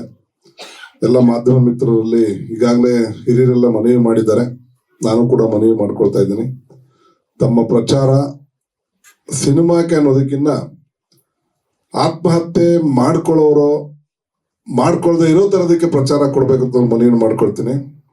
ನಿಮ್ಗೆಲ್ಲ ಗೊತ್ತಿರೋ ಹಾಗೆ ಇಡೀ ವಿಶ್ವದಲ್ಲಿ ಅತ್ಯಂತ ಶ್ರೇಷ್ಠವಾದದ್ದು ಮನುಷ್ಯ ಜನ್ಮ ಅಂತಾರೆ, ಮನುಷ್ಯ ಪ್ರಾಣಿ. ಆದ್ರೆ ಆತ್ಮಹತ್ಯೆ ಮಾಡ್ಕೊಳ್ಳೋದು ಕೂಡ ಮನುಷ್ಯ ಪ್ರಾಣಿನೇ. ಯಾವ ಬೇರೆ ಪ್ರಾಣಿನೂ ಆತ್ಮಹತ್ಯೆ ಮಾಡ್ಕೊಳ್ಳಲ್ಲ, ಯಾವ ಪ್ರಾಣಿನೂ ನೀಚ ಕೆಲಸ ಮಾಡಲ್ಲ, ಮನುಷ್ಯನೇ ಮಾಡೋದು. ಆದ್ರೂ ಶ್ರೇಷ್ಠ ಪ್ರಾಣಿ ಅಂತೀವಿ. ಅಂತ ಪ್ರಾಣಿ ಆತ್ಮಹತ್ಯೆ ಮಾಡ್ಕೋಬಾರ್ದು ಅನ್ನೋ ಒಂದು ಉದ್ದೇಶ ಇಟ್ಕೊಂಡು world suicide awareness day September 10ನೇ ತಾರೀಕು ಅದರ ಈಗಾಗಲೇ ಎಲ್ಲಾ ನಿರ್ಮಾಪಕರು, ನಾನು ಒಬ್ಬ ನಿರ್ಮಾಪಕನಾಗಿ ನಾನೊಂದು ಸಿನಿಮಾ ಮಾಡಿದಾಗ ಏನೋ ಒಂದಷ್ಟು ದುಡ್ಡು ಬರಲಿ ಅನ್ನೋ ಕಾರಣಕ್ಕೆ ಸಿನಿಮಾ ಮಾಡ್ತೀವಿ. ಆದ್ರೆ ಇವತ್ತು ಹಿರಿಯ ನಿರ್ದೇಶಕರು, ನಿರ್ಮಾಪಕರು, ಶತಚಿತ್ರಗಳನ್ನ ನಿರ್ದೇಶನ ಮಾಡಿರ್ತಕ್ಕಂಥ ಏಕೈಕ ನಿರ್ದೇಶಕರು ಸಾಯಿ ಪ್ರಕಾಶ್ ಅವರು ಈ ಸಿನಿಮಾ ದುಡ್ಡು ಬರುತ್ತೋ ಬಿಡುತ್ತೋ, ಆದ್ರೆ ಈ ಸಿನಿಮಾ ಇದ ಒಂದು 5 ಪ್ರಾಣ ಉಳಿದ್ರು ಸಾಕು, ನನ್ನ ಸಾರ್ಥಕ ಬದುಕಿಗೆ ಒಂದು ಕಿರೀಟಪ್ರಾಯ ಅಂತ ಹೇಳಿರೋದು ನಿಜವಾಗ್ಲೂ ಒಬ್ಬ ನಿರ್ಮಾಪಕನ ದೊಡ್ಡ ಗುಣ ಅಂತ ಹೇಳ್ಬೋದು. ಇವತ್ತು ಈ ಸಿನಿಮಾದ ಒಂದು 2-3 ತಿಂಗಳಿಂದ ಬೆಂಗಳೂರು, ಮಂಡ್ಯ, ಮೈಸೂರು, ತುಮಕೂರು, ಚಿತ್ರದುರ್ಗ, ಬಳ್ಳಾರಿ, ಗಂಗಾವತಿ, ಬಾಗಲಕೋಟೆ, ಈ ರೀತಿ ಎಲ್ಲ ಮೂಲೆಗೂ ರಾಜ್ಯದ ಮೂಲೆಗೂ ಹೋಗಿ ಪ್ರಚಾರ ಮಾಡಿದ್ದೇವೆ. ಆ ಪ್ರಚಾರ ಮಾಡೋ ಸಮಯದಲ್ಲಿ ನನ್ನ ಅದೃಷ್ಟ ಇಷ್ಟೂ ಪ್ರಚಾರದಲ್ಲಿ ನಾನು ಅವ್ರ ಜೊತೆ ಇದ್ದೆ. ಅದನ್ನ ಅದೃಷ್ಟ ಅಂತ ಭಾವಿಸ್ತೀನಿ. ಎಲ್ರಿಗೂ ಆಮಂತ್ರಣ ಇತ್ತು, ಬಟ್ ಅವ್ರವ್ರದೇ ಆದ ಒಂದು ಕೆಲಸದ ಒತ್ತಡಗಳಿಂದ ಬರಕ್ಕಾಗ್ಲಿಲ್ಲ. ಬಟ್ ಆ ಸಮಯದಲ್ಲಿ ನನಗೆ ಕೆಲಸ ಇದ್ರು ಕೂಡ ಆ ಒತ್ತಡಕ್ಕಿಂತ ಈ ಸಿನಿಮಾಗೆ ಪ್ರಚಾರ ಕೊಡ್ಬೇಕನ್ನೋ ಒತ್ತಡ ಜಾಸ್ತಿ ಇತ್ತು. ಹಾಗಾಗಿ ಅವ್ರ ಜೊತೆ ನಾನು ಸೇರ್ಕೊಂಡೆ. ಅವರ ಒಂದು ಸಾಮಾಜಿಕ ಕಳಕಳಿ ಮತ್ತೆ ಅವ್ರ ಅಷ್ಟು ದೊಡ್ಡ ಚಿತ್ರಗಳನ್ನ ಮಾಡಿ ದೊಡ್ಡ ಹೀರೋಯಿನ್ ತೆರೆಗೆ ತಂದು ಇವತ್ತೆಲ್ಲೂ ರಾಜಾರೋಷವಾಗಿ ಮೆರಿತಾ ಇದ್ದಾರೆ ಎಲ್ರು. ಅಂತ ಒಬ್ಬ ನಿರ್ದೇಶಕ ಅವರ ಈ ಒಂದು ಸಿನಿಮಾನ ಪ್ರಚಾರ ಮಾಡೋದಕ್ಕೆ ಅಷ್ಟು ಒಂದು ಪ್ರೀತಿಪೂರ್ವಕ ಕೇಳ್ಕೊಂಡಾಗ ನಾವು ಬರ್ದೇ ಇರೋದಕ್ಕೆ ನಮ್ಮ ಮನಸ್ಸು ಒಪ್ಪಲಿಲ್ಲ. ಹಾಗಾಗಿ ಅವರೆಲ್ಲಾ ಪ್ರಚಾರದಲ್ಲೂ ನಾನು ಭಾಗಿಯಾಗಿದ್ದು ನನ್ನ ಭಾಗ್ಯ ಅಂತ ಭಾವಿಸ್ತೇನೆ. ಹಾಗೆ ಇವತ್ತು ರಾಜು ಅವರು ನಾವೆಲ್ಲರೂ ಇಂಥ ಒಂದು ಸುಯಿಸೈಡ್ ಅವೇರ್ನೆಸ್ ಡೇ, ಹೆಲ್ತ್ ಕ್ಯಾಂಪ್ಗಳು, ಬ್ಲಡ್ ಕ್ಯಾಂಪ್ಗಳು ತುಂಬಾ ಮಾಡ್ತೀವಿ ಲಯನ್ಸ್ ಕ್ಲಬ್ ಅಲ್ಲಿ. ಅವತ್ತು ಜೀವದ ಬೆಲೆ ಏನು ಅಂತ ನಮಗ್ ಗೊತ್ತಾಗುತ್ತೆ. ಒಬ್ಬ ಒಂದು ಕೌಂಟ್ ಬ್ಲಡ್ ಕೊಟ್ಟಾಗ ಆ ರಕ್ತದಿಂದ 4 ಜನರನ್ನ ಬದುಕಿಸ್ಬೋದು ನಾವು. ಸೊ ಅವರು ಅಂತ ಒಬ್ಬ ಧೀಮಂತ ವ್ಯಕ್ತಿ ಇವತ್ತು ಈ ಚಿತ್ರನ ನಿರ್ಮಾಣಕ್ಕೂ ಬರ್ಲಿಲ್ಲ ಅಥವಾ ಬೇರೆ ಯಾವ ಕೆಲಸಕ್ಕೂ ಬರ್ಲಿಲ್ಲ. ಅವರು ಪ್ರದರ್ಶನ ಮಾಡೋದಕ್ಕೆ ರಿಲೀಸ್ ಮಾಡೋ ಟೈಮಲ್ಲಿ ಬಂದು ಹೆಲ್ಪ್ ಮಾಡ್ತಾ ಇದ್ದಾರೆ. ಅದಕ್ಕೆ ಅವ್ರಿಗೆ ಧನ್ಯವಾದ. ನಾವು ಇಡೀ ತಂಡದಿಂದ ಗೌರವ ತಿಳಿಸ್ತೀನಿ ಸರ್. ಜೊತೆಗೆ ಇವತ್ತು ನಮ್ಮ ಕರ್ನಾಟಕ ಸೇನೆಯ ರಾಜ್ಯ ಅಧ್ಯಕ್ಷರು ಬಸವರಾಜ್ ಪಡಕೋಟೆ ಅವರು, ನಾನು ರಾಜ್ಯ ಗೌರವಾಧ್ಯಕ್ಷ ಆಗಿದ್ದೀನಿ. ಸೊ ಇಡೀ ರಾಜ್ಯದಲ್ಲಿ ನಮ್ಮ 25 ಜಿಲ್ಲೆಗಳಲ್ಲಿ ನಮ್ಮ ಸಂಸ್ಥೆ ಇದೆ. ಆ ಸಂಸ್ಥೆ ಎಲ್ಲಾ ಸದಸ್ಯರಿಗೂ ಅಧ್ಯಕ್ಷರು ಮತ್ತೆ ನಾವು ಇಬ್ರು ಕರೆ ಕೊಡ್ತೀವಿ. ನಮ್ಮ ಸಿನಿಮಾವನ್ನ ಸೆಪ್ಟೆಂಬರ್ 10 ಸಿನಿಮಾ ನೋಡಿ ಪ್ರಚಾರ ಕೊಡಿ ಅಂತ ಅವ್ರಿಗೆ ಮನವಿ ಮಾಡ್ಕೊಳ್ತೀವಿ. ಇದು ನಿಜವಾದ ಸಕ್ಸಸ್ ಆಗುತ್ತೆ ಅನ್ನೋ ಭರವಸೆ ಇದೆ ಗುರುಗಳೇ. ನೋಡಿ ಇವತ್ತು ಯಾವ ದೊಡ್ಡ ದೊಡ್ಡ ಹೀರೋಗಳು ಕೂಡ ಅವರ ಬಂದು ಕಾಲ್ ಮುಗಿತಾರೆ. ಅವ್ರು ಎಷ್ಟು ದೈನ್ಯತೆ ನಿಂತಿದ್ದಾರೆ. ನಮಗೊಂಥರ ಕೂತ್ಕೊಂಡು ಮಾತಾಡಕ್ ಬೇಜಾರಾಗ್ತದೆ. ಅವ್ರು ನಿಲ್ಲಿಸ್ಬಿಟ್ಟು ನಾವು ನಮಗೆ ಬೇಜಾರಾಗ್ತಾ ಇದೆ. ಆದ್ರೂ ಕೂಡ ಅವರ ಒಂದು ಪರ್ಮಿಷನ್ ತಗೊಂಡೇ ಕೂತ್ಕೊಂಡಿದ್ದೀವಿ. ಸೊ ಇವತ್ತು ಮಾಧ್ಯಮ ಮಿತ್ರರಲ್ಲಿ ಬೇರೆ ಬೇರೆ ಕಮರ್ಷಿಯಲ್ ಚಿತ್ರಗಳಲ್ಲಿ ನೀವು ತುಂಬಾ ಪ್ರಚಾರ ಕೊಡ್ತೀರಾ. ದಯವಿಟ್ಟು ಈ ಚಿತ್ರಕ್ಕೂ ಪ್ರಚಾರ ಕೊಡಿ ಅಂತ ತಮ್ಮಲ್ಲಿ 2 ಕೈ ಮುಗಿದು ಕೇಳ್ಕೊಳ್ತೀನಿ. ಶುಭವಾಗ್ಲಿ ಎಲ್ರಿಗೂ. ಈ ಒಂದು ಚಿತ್ರ ನೋಡೋದ್ರಿಂದ ಎಷ್ಟೋ ಜೀವಗಳು ಪ್ರಾಣ ಉಳಿದ್ರೆ ಅದು ಒಂದು ನಮ್ಮ ಸಮಾಜಕ್ಕೆ ಒಂದು ಸಮಾಜಮುಖಿಯ ಸಿನಿಮಾ ಕೊಟ್ಟೋದಕ್ಕೆ ಅನುಕೂಲ ಆಗುತ್ತೆ ಅಂತ ಭಾವಿಸ್ತಾ, ನಾವು ನಮ್ಮ ಟ್ಯಾಗ್ ಲೈನೇ ಅದು. ಈ ಸಿನಿಮಾದಲ್ಲಿ ಸಾಯೋದಕ್ಕೆ ಮಾಡೋ ಧೈರ್ಯವನ್ನ ಬದುಕೋದಕ್ಕೆ ಮಾಡಿ ಅನ್ನೋ ಒಂದು ಟ್ಯಾಗ್ ಲೈನ್ ಇಟ್ಕೊಂಡು ಮಾಡಿದ್ದಾರೆ. ಯಶಸ್ವಿ ಆಗುತ್ತೆ ಅಂತ ಭಗವಂತನಲ್ಲಿ ಪ್ರಾರ್ಥಿಸ್ತೀನಿ. ಗುರುಗಳಿಗೂ ಒಳ್ಳೇದಾಗ್ಲಿ ಅಂತ ಕೇಳ್ಕೊಳ್ತೀನಿ. All the best. ಎಲ್ರಿಗೂ ನಮಸ್ಕಾರ. ಸಿನಿಮಾ ಬಗ್ಗೆ ಎಲ್ಲರೂ ಹೇಳಿದ್ದಾರೆ. ಸಾಯಿ ಪ್ರಕಾಶ್ ಅವರ ಬಗ್ಗೆ ನಾವು ಅವರಿಂದ ಅನ್ನ ತಿಂದಿರೋದ್ರಿಂದ ಅವ್ರ ಬಗ್ಗೆ 2 ಮಾತುಗಳನ್ನ ಹೇಳಬೇಕಾಗತ್ತೆ. 2 ಮಾತಲ್ಲ, 1-2 ಗಂಟೆ ಮಾತಾಡ್ಬೋದು. ಬಟ್ ನಮಗೆ ಸಮಯ ಇಲ್ಲಿ ಕಮ್ಮಿ ಇರೋದ್ರಿಂದ 105 ಚಿತ್ರಗಳನ್ನ ಒಬ್ಬ ಚಿತ್ರೋದ್ಯಮದಲ್ಲಿ ಒಬ್ಬ ವ್ಯಕ್ತಿ, ಒಬ್ಬ ತಂತ್ರಜ್ಞ ಮಾಡ್ತಾನೆ ಅಂದ್ರೆ ಅದು ನಿಜಕ್ಕೂ ಏನು ನಂಬೋಕೆ ಸಾಧ್ಯವಾ, ಕನಸ ಇದು ಅನ್ಸುತ್ತೆ. 105 ಚಿತ್ರಗಳನ್ನ ನಿರ್ದೇಶಿಸೋದಕ್ಕೆ ಅದು ಎಷ್ಟು ಶಕ್ತಿ ಬೇಕು, ಅದೆಷ್ಟು ಕಲ್ಪನೆ ಬೇಕು, ಅದೆಷ್ಟು ಪ್ರಿಪರೇಷನ್ ಬೇಕು, ಅದಷ್ಟನ್ನು ಶಿಸ್ತಿನಿಂದ ಮಾಡಿರುವಂತಹ ಒಬ್ಬ ಏಕೈಕ ನಿರ್ದೇಶಕ ಅಂದ್ರೆ ಅದು ಸಾಯಿ ಪ್ರಕಾಶ್ ಅವರು. ನಾವೆಲ್ಲ ಕಲಾವಿದರಾಗಿ ಅವ್ರ ಚಿತ್ರಗಳಲ್ಲಿ, ನಾನು ಅನೇಕ ಚಿತ್ರಗಳಲ್ಲಿ ಅವ್ರ ಜೊತೆ ಕೆಲಸ ಮಾಡಿದ್ದೀನಿ. ಮೊದಲು ನಾನು ಅವ್ರನ್ನ ಭೇಟಿಯಾಗಿದ್ದೆ ವಿನೋದ್ ಆಳ್ವ ಅವರಿಗೆ ಡಬ್ಬಿಂಗ್ ಮಾಡುವಾಗ. ನಾನೊಬ್ಬ ಡಬ್ಬಿಂಗ್ ಆರ್ಟಿಸ್ಟ್ ಆಗಿ ಹೋಗಿದ್ದೆ, ಅಲ್ಲಿ ಭೇಟಿಯಾಗಿ ಆ ಚಿತ್ರದಲ್ಲಿ ನಾನು ಡಬ್ಬಿಂಗ್ ಚೆನ್ನಾಗಿ ಮಾಡ್ತಾ ಇದ್ದೀನಿ, ನನ್ನ ಭಾಷೆ ಒಂದ್ ಸ್ವಲ್ಪ ಚೆನ್ನಾಗಿದೆ, ನನಗೆ ಭಾಷೆ ಮೇಲೆ ಒಂದ್ ಸ್ವಲ್ಪ ಹಿಡಿತ ಇದೆ ಅಂತ ಒಂದ್ ಕಿಂಚಿತ್ ಅವರಿಗೆ ಮನವರಿಕೆ ಆದ ತಕ್ಷಣನೇ ಅದೇ ಚಿತ್ರದಲ್ಲಿ ನನಗೆ ಒಂದು ಸಣ್ಣ ಪುಟ್ಟ ಜವಾಬ್ದಾರಿನೂ ಕೊಟ್ಟು, ಎಲ್ಲ ಸರಿಯಾಗಿ ಆಗ್ತಿದ್ಯಾ, ಎಲ್ಲಾದ್ರೂ ತೊಂದರೆಗಳೇನಾದ್ರೂ ಇದೆಯಾ, ಅದನ್ನೇನ ಸರಿ ಮಾಡ್ಬೇಕಾ, ಈ ವಾಕ್ಯ ಸರಿ ಇದೆಯಾ, ಈ ಪದ ಸರಿ ಇದೆಯಾ ಅಂತ ನನ್ನ ಮೇಲೆ ಡಿಪೆಂಡ್ ಆಗಿ ಕೇಳುವಷ್ಟು ಅವರು ಒಂದು ಸರಳತೆ, ಅಂದ್ರೆ ಯಾರ ಹತ್ರ ಆದ್ರೂ ಏನಾದ್ರೂ ಒಂದು ಒಳ್ಳೇದಿದೆ ಅಂದ್ರೆ ಅದನ್ನ ತಗೊಂಡು ಬಳಸ್ಕೊಳ್ಳುವಂತ ವ್ಯಕ್ತಿ ನಮ್ಮ ಓಂ ಸಾಯಿ ಪ್ರಕಾಶ್ ರವರು. ಅವರು ಡಾಕ್ಟರ್ ರಾಜ್ಕುಮಾರ್ ಅವರು ಮಾಡಿರೋ ಎಲ್ಲ ಚಿತ್ರಗಳು ಚೆನ್ನಾಗಿರುತ್ತೆ. ಅಂದ್ರೆ ಯಾವುದೋ 1-2 ಆರ್ಥಿಕವಾಗಿ ಏನಾದ್ರೂ ಸೋತಿರಬಹುದೇ ಹೊರತು ಡಾಕ್ಟರ್ ರಾಜ್ಕುಮಾರ್ ಅವ್ರದ್ದು ಈಗ ನಾವು ಬೇಡ್ರ ಕಣ್ಣಪ್ಪ ಇಂದ ಎಲ್ಲ ಚಿತ್ರಗಳನ್ನು ನೋಡಿದ್ರೆ ಎಲ್ಲ ಚಿತ್ರಗಳು ಅಮೋಘ, ಒಂದು ಚೆನ್ನಾಗಿಲ್ಲ ಅಂತ ಹೇಳೋಕ್ ಸಾಧ್ಯವೇ ಇಲ್ಲ. ಹಾಗೆ ನನ್ನ ಪ್ರಕಾರ ಸಾಯಿ ಪ್ರಕಾಶ್ ಅವರು ನಿರ್ದೇಶನ ಮಾಡಿರೋ ಆ 105 ಚಿತ್ರಗಳು ಅತ್ಯುತ್ತಮವಾದ ಚಿತ್ರಗಳೇ. ಎಲ್ಲೋ ಆರ್ಥಿಕವಾಗಿ 1-2 ಚಿತ್ರ ಏನಾದ್ರೂ ಆರ್ಥಿಕವಾಗಿ ಹಿನ್ನಡೆ ಆಗಿರಬಹುದೇ ಹೊರತು ಆ ಕಂಟೆಂಟು, ಆ ಸಂದೇಶ, ಅದರಲ್ಲಿ ಬೇಕಾದಂತಹ ಮನರಂಜನೆ, ಇಡೀ ಕುಟುಂಬ ಕೂತ್ಕೊಂಡು ನೋಡುವಂತಹ ವಾತಾವರಣ, ಅದೆಲ್ಲ ಸಿಗಬೇಕು ಅಂದ್ರೆ ಸಾಯಿ ಪ್ರಕಾಶ್ ಅವರ ಚಿತ್ರಗಳನ್ನು ನೋಡ್ಬೇಕು. ಇದರಲ್ಲೂ ಒಂದು ಅಮೂಲ್ಯವಾದ ಸಂದೇಶವನ್ನ ಇಟ್ಕೊಂಡು ಚಿತ್ರ ಮಾಡಿದ್ದಾರೆ. ಆತ್ಮಹತ್ಯೆ ಮಹಾ ಅಪರಾಧ, ಆತ್ಮಹತ್ಯೆಯೇ ಎಲ್ಲ ಕಷ್ಟಗಳಿಗೂ ಪರಿಹಾರ ಅಲ್ಲ ಅನ್ನೋದು ಒಂದ್ ಕಡೆ ಆದ್ರೆ, ಆತ್ಮಹತ್ಯೆ ಮಾಡಿಕೊಂಡು ಆ ವ್ಯಕ್ತಿ ಹೊರಟೋಗ್ತಾನೆ ಅದೊಂದ್ ಕಡೆ ಆದ್ರೆ, ಆತ್ಮಹತ್ಯೆ ಆದ ನಂತರ ಅವನ ನಂಬ್ಕೊಂಡಿರೋ ಆ ಕುಟುಂಬ ವರ್ಗ, ಯಾವನೊಬ್ಬ ಹುಡುಗ SSLC ಮಾರ್ಕ್ಸ್ ಕಮ್ಮಿ ಬಂತು ಅಂತ ಹೇಳಿ ಅವನ ಆತ್ಮಹತ್ಯೆ ಮಾಡ್ಕೋತಾನೆ.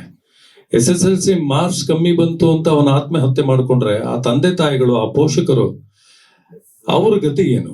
ಅವ್ರ ನರಳಾಟ ಏನು ಅದನ್ನ ನೋಡೋದು ಯಾರು? ಹೋದ ವ್ಯಕ್ತಿ ಹೋದ, ಬಟ್ ಅವರು ಆತ್ಮಹತ್ಯೆ ಮಾಡ್ಕೊಳ್ಳುವಂತಹ ಒಂದು ಮನಸ್ಥಿತಿನಲ್ಲೂ ಇರಲ್ಲ. ಆ ಮಗನ್ನ ಕಳ್ಕೊಂಡು ಆ ನೋವು ಅನುಭವಿಸೋಕ್ಕೂ ಆಗಲ್ಲ. ಅಂಥ ಪರಿಸ್ಥಿತಿ ಅವ್ರಿಗಿರುತ್ತೆ. ಈ ಚಿತ್ರವನ್ನ ನೋಡಿ ಆ ರೀತಿಯ ಘಟನೆಗಳು ಇನ್ನು ಮುಂದೆ ನಿಲ್ಲಬೇಕು. ಚಿತ್ರೋದ್ಯಮ ನಮ್ಮ ಸಾಯಿ ಪ್ರಕಾಶ್ ಅವರಿಂದ ಶ್ರೀಮಂತ ಆಗಿದೆ. ಅವ್ರು ಕೊಟ್ಟಿರೋ ಎಲ್ಲ ಚಿತ್ರಗಳು, ಅದರಲ್ಲಿ ಹೆಚ್ಚಿನ ಚಿತ್ರಗಳು ಯಶಸ್ವಿ ಚಿತ್ರಗಳಾಗಿರೋದ್ರಿಂದ ಅತ್ಯುತ್ತಮ ಕಲಾವಿದರನ್ನ ಕನ್ನಡ ಚಿತ್ರೋದ್ಯಮಕ್ಕೆ ಅವರು ಪರಿಚಯ ಮಾಡಿ ಇವತ್ತು ಸ್ಟಾರ್ಗಳಲ್ಲಿ ಸುಮಾರು ಜನ ಸ್ಟಾರ್ಗಳು ಸಾಯಿ ಪ್ರಕಾಶ್ ಅವರು ರಚನೆ ಮಾಡಿರುವಂತಹ ಸ್ಟಾರ್ಗಳಾಗಿರೋದ್ರಿಂದ ಅವರ ಕೊಡುಗೆ ಅಪಾರವಾದ್ದು. ಹಾಗಾಗಿ ಚಿತ್ರೋದ್ಯಮ ತುಂಬಾ ಶ್ರೀಮಂತವಾಗಿದೆ. ಆದರೆ ಸ್ವತಃ ಆರ್ಥಿಕವಾಗಿ ಅವರು ಶ್ರೀಮಂತರಾಗಿಲ್ಲ. ಈ ಸೆಪ್ಟೆಂಬರ್ 10 ನಮ್ಮ ಕನ್ನಡ ಸೇನೆ ಅಧ್ಯಕ್ಷರು ಒಂದು ಮಾತು ಹೇಳಿದ್ರು, ನಾರಾಯಣಗೌಡರು ಭರವಸೆ ಕೊಟ್ಟಿದ್ದಾರೆ. ನಮ್ಮ ರಾಜೂರವರು, ಡಾಕ್ಟರ್ ರಾಜೂರವ್ರಿಗೆ ನಾವು ಚಿತ್ರೋದ್ಯಮದವರು ನಾವೆಲ್ಲರೂ ಎಷ್ಟು ವಂದನೆ ನೀಡಿದ್ರು ಸಾಲದು. ಕರೋನಾ ಟೈಮಲ್ಲಿ ಅವ್ರು ಮಾಡಿದ ಸಹಾಯ. ಈಗ ಚಿತ್ರೋದ್ಯಮದ ಬಗ್ಗೆ ಅಷ್ಟೊಂದು ಅವರಿಗೆ ಎಕ್ಸ್ಪೀರಿಯನ್ಸ್ ಇಲ್ಲದೆ ಇದ್ರೂ ಸಹ ಮುಂದೆ ಬಂದು ಈ ಚಿತ್ರದ ಬಿಡುಗಡೆಗೆ ಅವ್ರು ಸಹಾಯ ಮಾಡ್ತಿದ್ದಾರೆ. ನಮ್ಮೆಲ್ಲ ಇಡೀ ಚಿತ್ರದ ತಂಡದ ಪರವಾಗಿ, ನಮ್ಮ ಚಿತ್ರೋದ್ಯಮದ ಪರವಾಗಿ ಡಾಕ್ಟರ್ ರಾಜೂರ್ ಅವರಿಗೆ ಧನ್ಯವಾದಗಳು. ತುಂಬಾ ದೊಡ್ಡ ದೊಡ್ಡ ಹೀರೋಗಳು ಬೇರೆಯವರು ಎಲ್ಲ ಇಲ್ಲಿ ಕಾರ್ಯಕ್ರಮದಲ್ಲಿ ಬರಬೇಕು ಅಂತ ನಿರೀಕ್ಷೆ ಮಾಡೋದು ತಪ್ಪಾಗತ್ತೆ. ಎಲ್ಲ ಹೀರೋಗಳಿಗಿಂತ ದೊಡ್ಡ ಹೀರೋ ನಮ್ಮ ರಮೇಶ್ ಭಟ್ರು. ರಮೇಶ್ ಭಟ್ರು ಯಾವ ಹೀರೋಗಿಂತ ಕಮ್ಮಿ. ಅವ್ರ ಹೀರೋ ಆಗಿ ಚಿತ್ರರಂಗಕ್ಕೆ ಬಂದಿದ್ದು.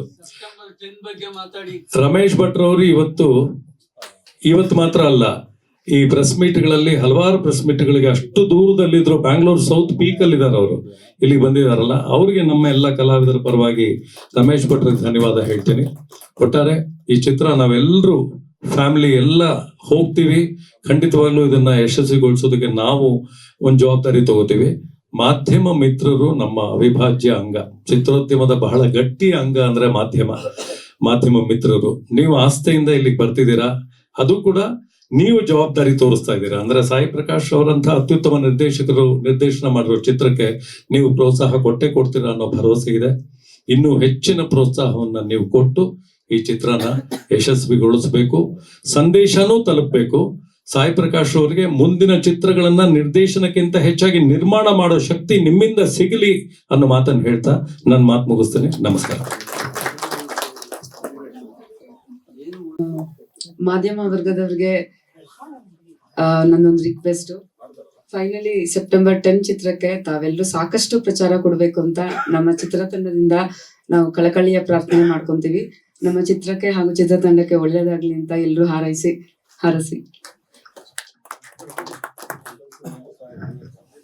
ಎಲ್ರಿಗೂ ನಮಸ್ಕಾರ. ನಾನು ಮಾತಾಡೋದನ್ನೆಲ್ಲ ನಮ್ಮ ಗುರುಗಳೇ ಮಾತಾಡಿದ್ದಾರೆ, ರಮೇಶ್ ಭಟ್ ಸರು. ಈಗ ನಾನು ಒಂದೇ ಹೇಳೋದೇನು ಅಂದ್ರೆ, ನಾವೆಲ್ಲದಕ್ಕಿಂತ ಅವ್ರ ಹೆಸರಲ್ಲೇ ಇದೆ ಓಂ ಸಾಯಿ ಪ್ರಕಾಶ್ ಅಂತ. ಆ ಸಾಯಿ. ಎಲ್ಲರಿಗೂ ನಮಸ್ಕಾರ. ಇಲ್ಲಿ ಬಂದಿರೋ ಮಾಧ್ಯಮರಿಗೆಲ್ಲ ನನ್ನ ನಮಸ್ಕಾರ. ನಾನು ಸಾಯಿ ಪ್ರಕಾಶ್ ಅವ್ರ ಜೊತೆ 25 ವರ್ಷದಿಂದ ಕೆಲಸ ಮಾಡಿದ್ದೀನಿ. ಅವ್ರ ಕಾರ್ಯವೈಖರಿ ನೋಡಿದ್ರೆ ನನ್ಗೆ ಎಷ್ಟೋ ದಿನ ಸಂತೋಷ ಆಗುತ್ತೆ. ನಾನು ಇಂಥವ್ರ ಹತ್ರ ಒಬ್ರು ಕೆಲಸ ಮಾಡ್ತಾ ಇದ್ದೀನಲ್ಲ, ಒಂದು ಹೆಮ್ಮೆ ನನಗಿದೆ. ಇದರಲ್ಲಿ ಏನು ಅಂತಂದ್ರೆ, ಈ ಸಿನಿಮಾ ಅಂದ್ರೆ ಜನಗಳು ಸಿನಿಮಾದಿಂದ ಎಷ್ಟು ಪ್ರೇರಿತರಾಗ್ತಾರೆ ಅಂದ್ರೆ, ಒಂದು ಎಕ್ಸಾಂಪಲ್ ತಗೊಂಡ್ರೆ ಡಾಕ್ಟರ್ ರಾಜ್ಕುಮಾರ್ ಅವರು ಬಂಗಾರದ ಮನುಷ್ಯ ಮಾಡಿದ್ರು. ಅದರಲ್ಲಿ ಅವರು ರೈತನ ಪಾತ್ರ ಮಾಡಿದ್ರು. ಆ ಪಿಕ್ಚರ್ ಬಂದ ಮೇಲೆ ಎಷ್ಟೋ ಜನ ಹಳ್ಳಿಗಳಿಗೆ ಹೋಗಿ ರೈತರಾಗಿ ಕೆಲಸ ಮಾಡಕ್ ಶುರು ಮಾಡಿದ್ರು. ಅದೇ ರೀತಿ ಇದು ನಾವೇನ್ ಮಾಡಿದೀವಿ ಅಂತಂದ್ರೆ, ಆತ್ಮಹತ್ಯೆ ಮಹಾಪಾಪ ಮಾಡ್ಕೋಬಾರ್ದು ಅಂತ ಹೇಳಿದೀವಲ್ಲ, ಇದನ್ನ ಈ ಸಿನಿಮಾ ನೋಡಿದ್ಮೇಲೆ ಎಷ್ಟೋ ಜನ ಪರಿವರ್ತನೆ ಆಗ್ತಾರೆ ಅಂತ ತಿಳ್ಕೊಂಡು ನಾವು ಈ ಸಿನಿಮಾ ಮಾಡಿದೀವಿ. ದಯವಿಟ್ಟು ಎಲ್ಲರೂ ಸಪೋರ್ಟ್ ಮಾಡಿ. ನಮಸ್ಕಾರ.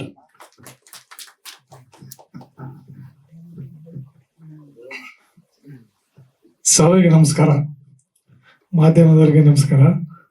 ಸಾಯಿ ಪ್ರಕಾಶ್ ಸೆಂಚುರಿ ಡೈರೆಕ್ಟ್ರು. ಈಗ ಸೆಂಚುರಿ ಅಂದ್ರೇನೆ ನಾವು ಎಲ್ಲೂ ಕೇಳಕ್ ಆಗ್ತಾ ಇಲ್ಲ. ಮುಂಚೆ ನಾವು ಸಿಲ್ವರ್ ಜುಬ್ಲಿ, 100 days ಈ ಥರದ್ದು ತುಂಬ ಕೇಳ್ಕೊಂಡು ಬರ್ತಿದ್ದು. ಅದರಲ್ಲಿ ನಾವು ಅವರ 105 ಸಿನಿಮಾ ಮಾಡಿರೋದ್ರಲ್ಲಿ ಒಂದು 30 ಸಿನಿಮಾ ನಾನು ಕ್ಯಾಮ್ರಾಮನ್ ಆಗಿ ಕೆಲಸ ಮಾಡಿದ್ದೀನಿ. ಇವತ್ತು ನಾನು ಸೆಪ್ಟೆಂಬರ್ 10 ಸಿನಿಮಾ ಅವ್ರ ಜೊತೆ ಕೂತ್ಕೊಂಡು ನಿಂತ್ಕೊಂಡು ಮಾಡ್ತಾ ಇದ್ದೀನಿ ಅಂತ ಹೇಳಿದ್ರೆ ಖುಷಿ ಆಗುತ್ತೆ. ಈ ಸಿನಿಮಾದಲ್ಲಿ ನಾನು ಕೂಡ ಕೆಲಸ ಮಾಡಿದ್ದೀನಲ್ಲ ಅಂತೇಳಿ ನನಗೆ ಅವ್ರ ಬಗ್ಗೆ ಮತ್ತೆ ಈ ಸಿನಿಮಾ ಬಗ್ಗೆ ಟೋಟಲ್ ಆಗಿ ನಾವು ಎಂತೆಂಥ ಸಿನಿಮಾ ಮಾಡೋದು ಅಂತ ಹೇಳಿದ್ರೆ ಹಿಸ್ಟ್ರಿನಲ್ಲಿ ಒಂಥರ ರೆಕಾರ್ಡ್ ಆಗಿತ್ತು. ಒಂದು ಶೂಟಿಂಗ್ ಮಾಡ್ತಾ ಇದ್ವು ನಾವು ರೋಡಲ್ಲಿ. ಒಂದು ಪಿಕ್ಚರ್ 100 days ಹೋಗ್ತಾ ಇತ್ತು, ಗೋಲ್ಮಾಲ್ ರಾಧಾಕೃಷ್ಣ ಅಂತೇಳಿ. ನಾನು ಸಾರ್ ಕೇಳಿದ್ ನಮ್ದೇ ಅಲ್ವಾ ಸರ್ ಸಿನಿಮಾ 100 days ಹೋಗ್ತಾ ಇದೆ ಅಂತ ಹೇಳಿದ್ರು. ಹೂನೇ ಅಂತೇಳಿ ಅಷ್ಟು ಬ್ಯುಸಿಯಾಗಿ ಕೆಲಸ ಮಾಡ್ತಿದ್ದು. ಒಂದು ಸಾರಿ ಅಂತೂ 3 ಸಿನಿಮಾ ಒಟ್ಟೊಟ್ಟಿಗೆ ಮಾಡ್ತಾ ಇದ್ದು. ಅಂಥದ್ರಲ್ಲಿ ಅಂತ ಡೈರೆಕ್ಟ್ರು ಹಿಟ್ ಡೈರೆಕ್ಟ್ರನ್ನ ನಾನು ಫಸ್ಟ್ ಟೈಮ್ ಒಂದು ಕರ್ನಾಟಕದಲ್ಲಿ ಒಬ್ಬ ಸೆಂಚುರಿ ಡೈರೆಕ್ಟರ್ ಉಟ್ಕೊಂಡಿರೋದು. ಅದಕ್ಕೆ ನಾನು ಅವ್ರ ಜೊತೆ ಕೆಲಸ ಮಾಡ್ತಾ ಇರೋಕ್ಕೆ ನನಗೆ ಹೆಮ್ಮೆ ಆಗುತ್ತೆ. ಅವ್ರಿಗೆ ಸಂತೋಷ, ನನ್ನ ಸಂತೋಷ ಎಲ್ಲ ಸೇರಿ ಈ ಸರಿ September 10 ಕೆಲಸ ಮಾಡಿದ್ದೀವಿ. ಅದು ಕೂಡ ತುಂಬ ಅದ್ಭುತವಾಗಿದೆ. ಅದು ಚಿತ್ರ ಒಂದು ಈಗ ಸದ್ಯಕ್ಕೆ ನಮಗೆ ಸಿಲ್ವರ್ ಜುಬ್ಲಿ 100 days ಕೇಳಿಲ್ಲ, ಈ ಸಿನಿಮಾದಿಂದ ಕೇಳೋಣ ಅಂತೇಳಿ ನನಗೆ ಆಸೆ ಆಗಿದೆ. ಮತ್ತು ನಮ್ಮ ಡೈರೆಕ್ಟ್ರಿಗೆ ಒಳ್ಳೇದಾಗಬೇಕು. ಯಾಕೆಂದರೆ ಅವರು ಈ ಸಿನಿಮಾ ಮಾಡ್ಬೇಕಾದ್ರೆ ಎಷ್ಟು ಕಷ್ಟಪಟ್ಟು ಮಾಡಿದ್ರು, ಏನೆಲ್ಲ ಆಯಿತು ಅನ್ನೋದು ನನಗೆ ಭಾಳ ಹತ್ರದಲ್ಲಿ ಗೊತ್ತು. ಯಾಕೆಂದರೆ ನಂದೇ ಯೂನಿಟು, ನಂದೇ ಕ್ಯಾಮ್ರಾ, ನಾನೇ ಕ್ಯಾಮ್ರಾಮನ್ನು ಎಲ್ಲ ನಾನು ಒಂದು ಅರ್ಧ ಭಾಗ ಅವ್ರ ಜೊತೆ ಸೇರ್ಕೊಂಡಿದ್ದೀನಿ. ಅವ್ರಿಗೆ ಒಳ್ಳೇದಾಗಬೇಕು ಅಷ್ಟೇ ಹೊರತು ಬೇರೆ ಇನ್ನೇನು ಇಲ್ಲ. ಒಬ್ಬ ಸೆಂಚುರಿ ಡೈರೆಕ್ಟ್ರು ಇವತ್ತು ಈ ರೀತಿ ನಾವು ಅಲಿಬೇಕಾಗಿದ್ದೇನು ಇರಲಿಲ್ಲ. ಯಾಕಂದರೆ ಇವತ್ತು 1 ಸಿನಿಮಾ 2 ಸಿನಿಮಾ ಮಾಡಿದವ್ರು ಎಲ್ಲೆಲ್ಲೋ ಇದ್ದಾರೆ. ಆದರೆ ನಾವು 100 ಸಿನಿಮಾ ಮಾಡಿ ಕೂಡ ನಾವು ಇರೋ ಜಾಗದಲ್ಲೇ ಇದ್ದೀವಿ. ಅದು ನಮಗೆ ಏನು ಅನ್ನಿಸ್ತಾ ಇದೆ ಗೊತ್ತಿಲ್ಲ ನನಗೆ.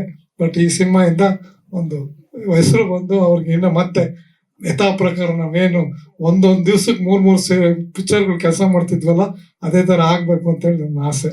September 10 ಸಿಲ್ವರ್ ಜುಬ್ಲಿ ಓಡಲಿ ಅಂತೇಳಿ ನನ್ನ ಆಸೆ. Thank you.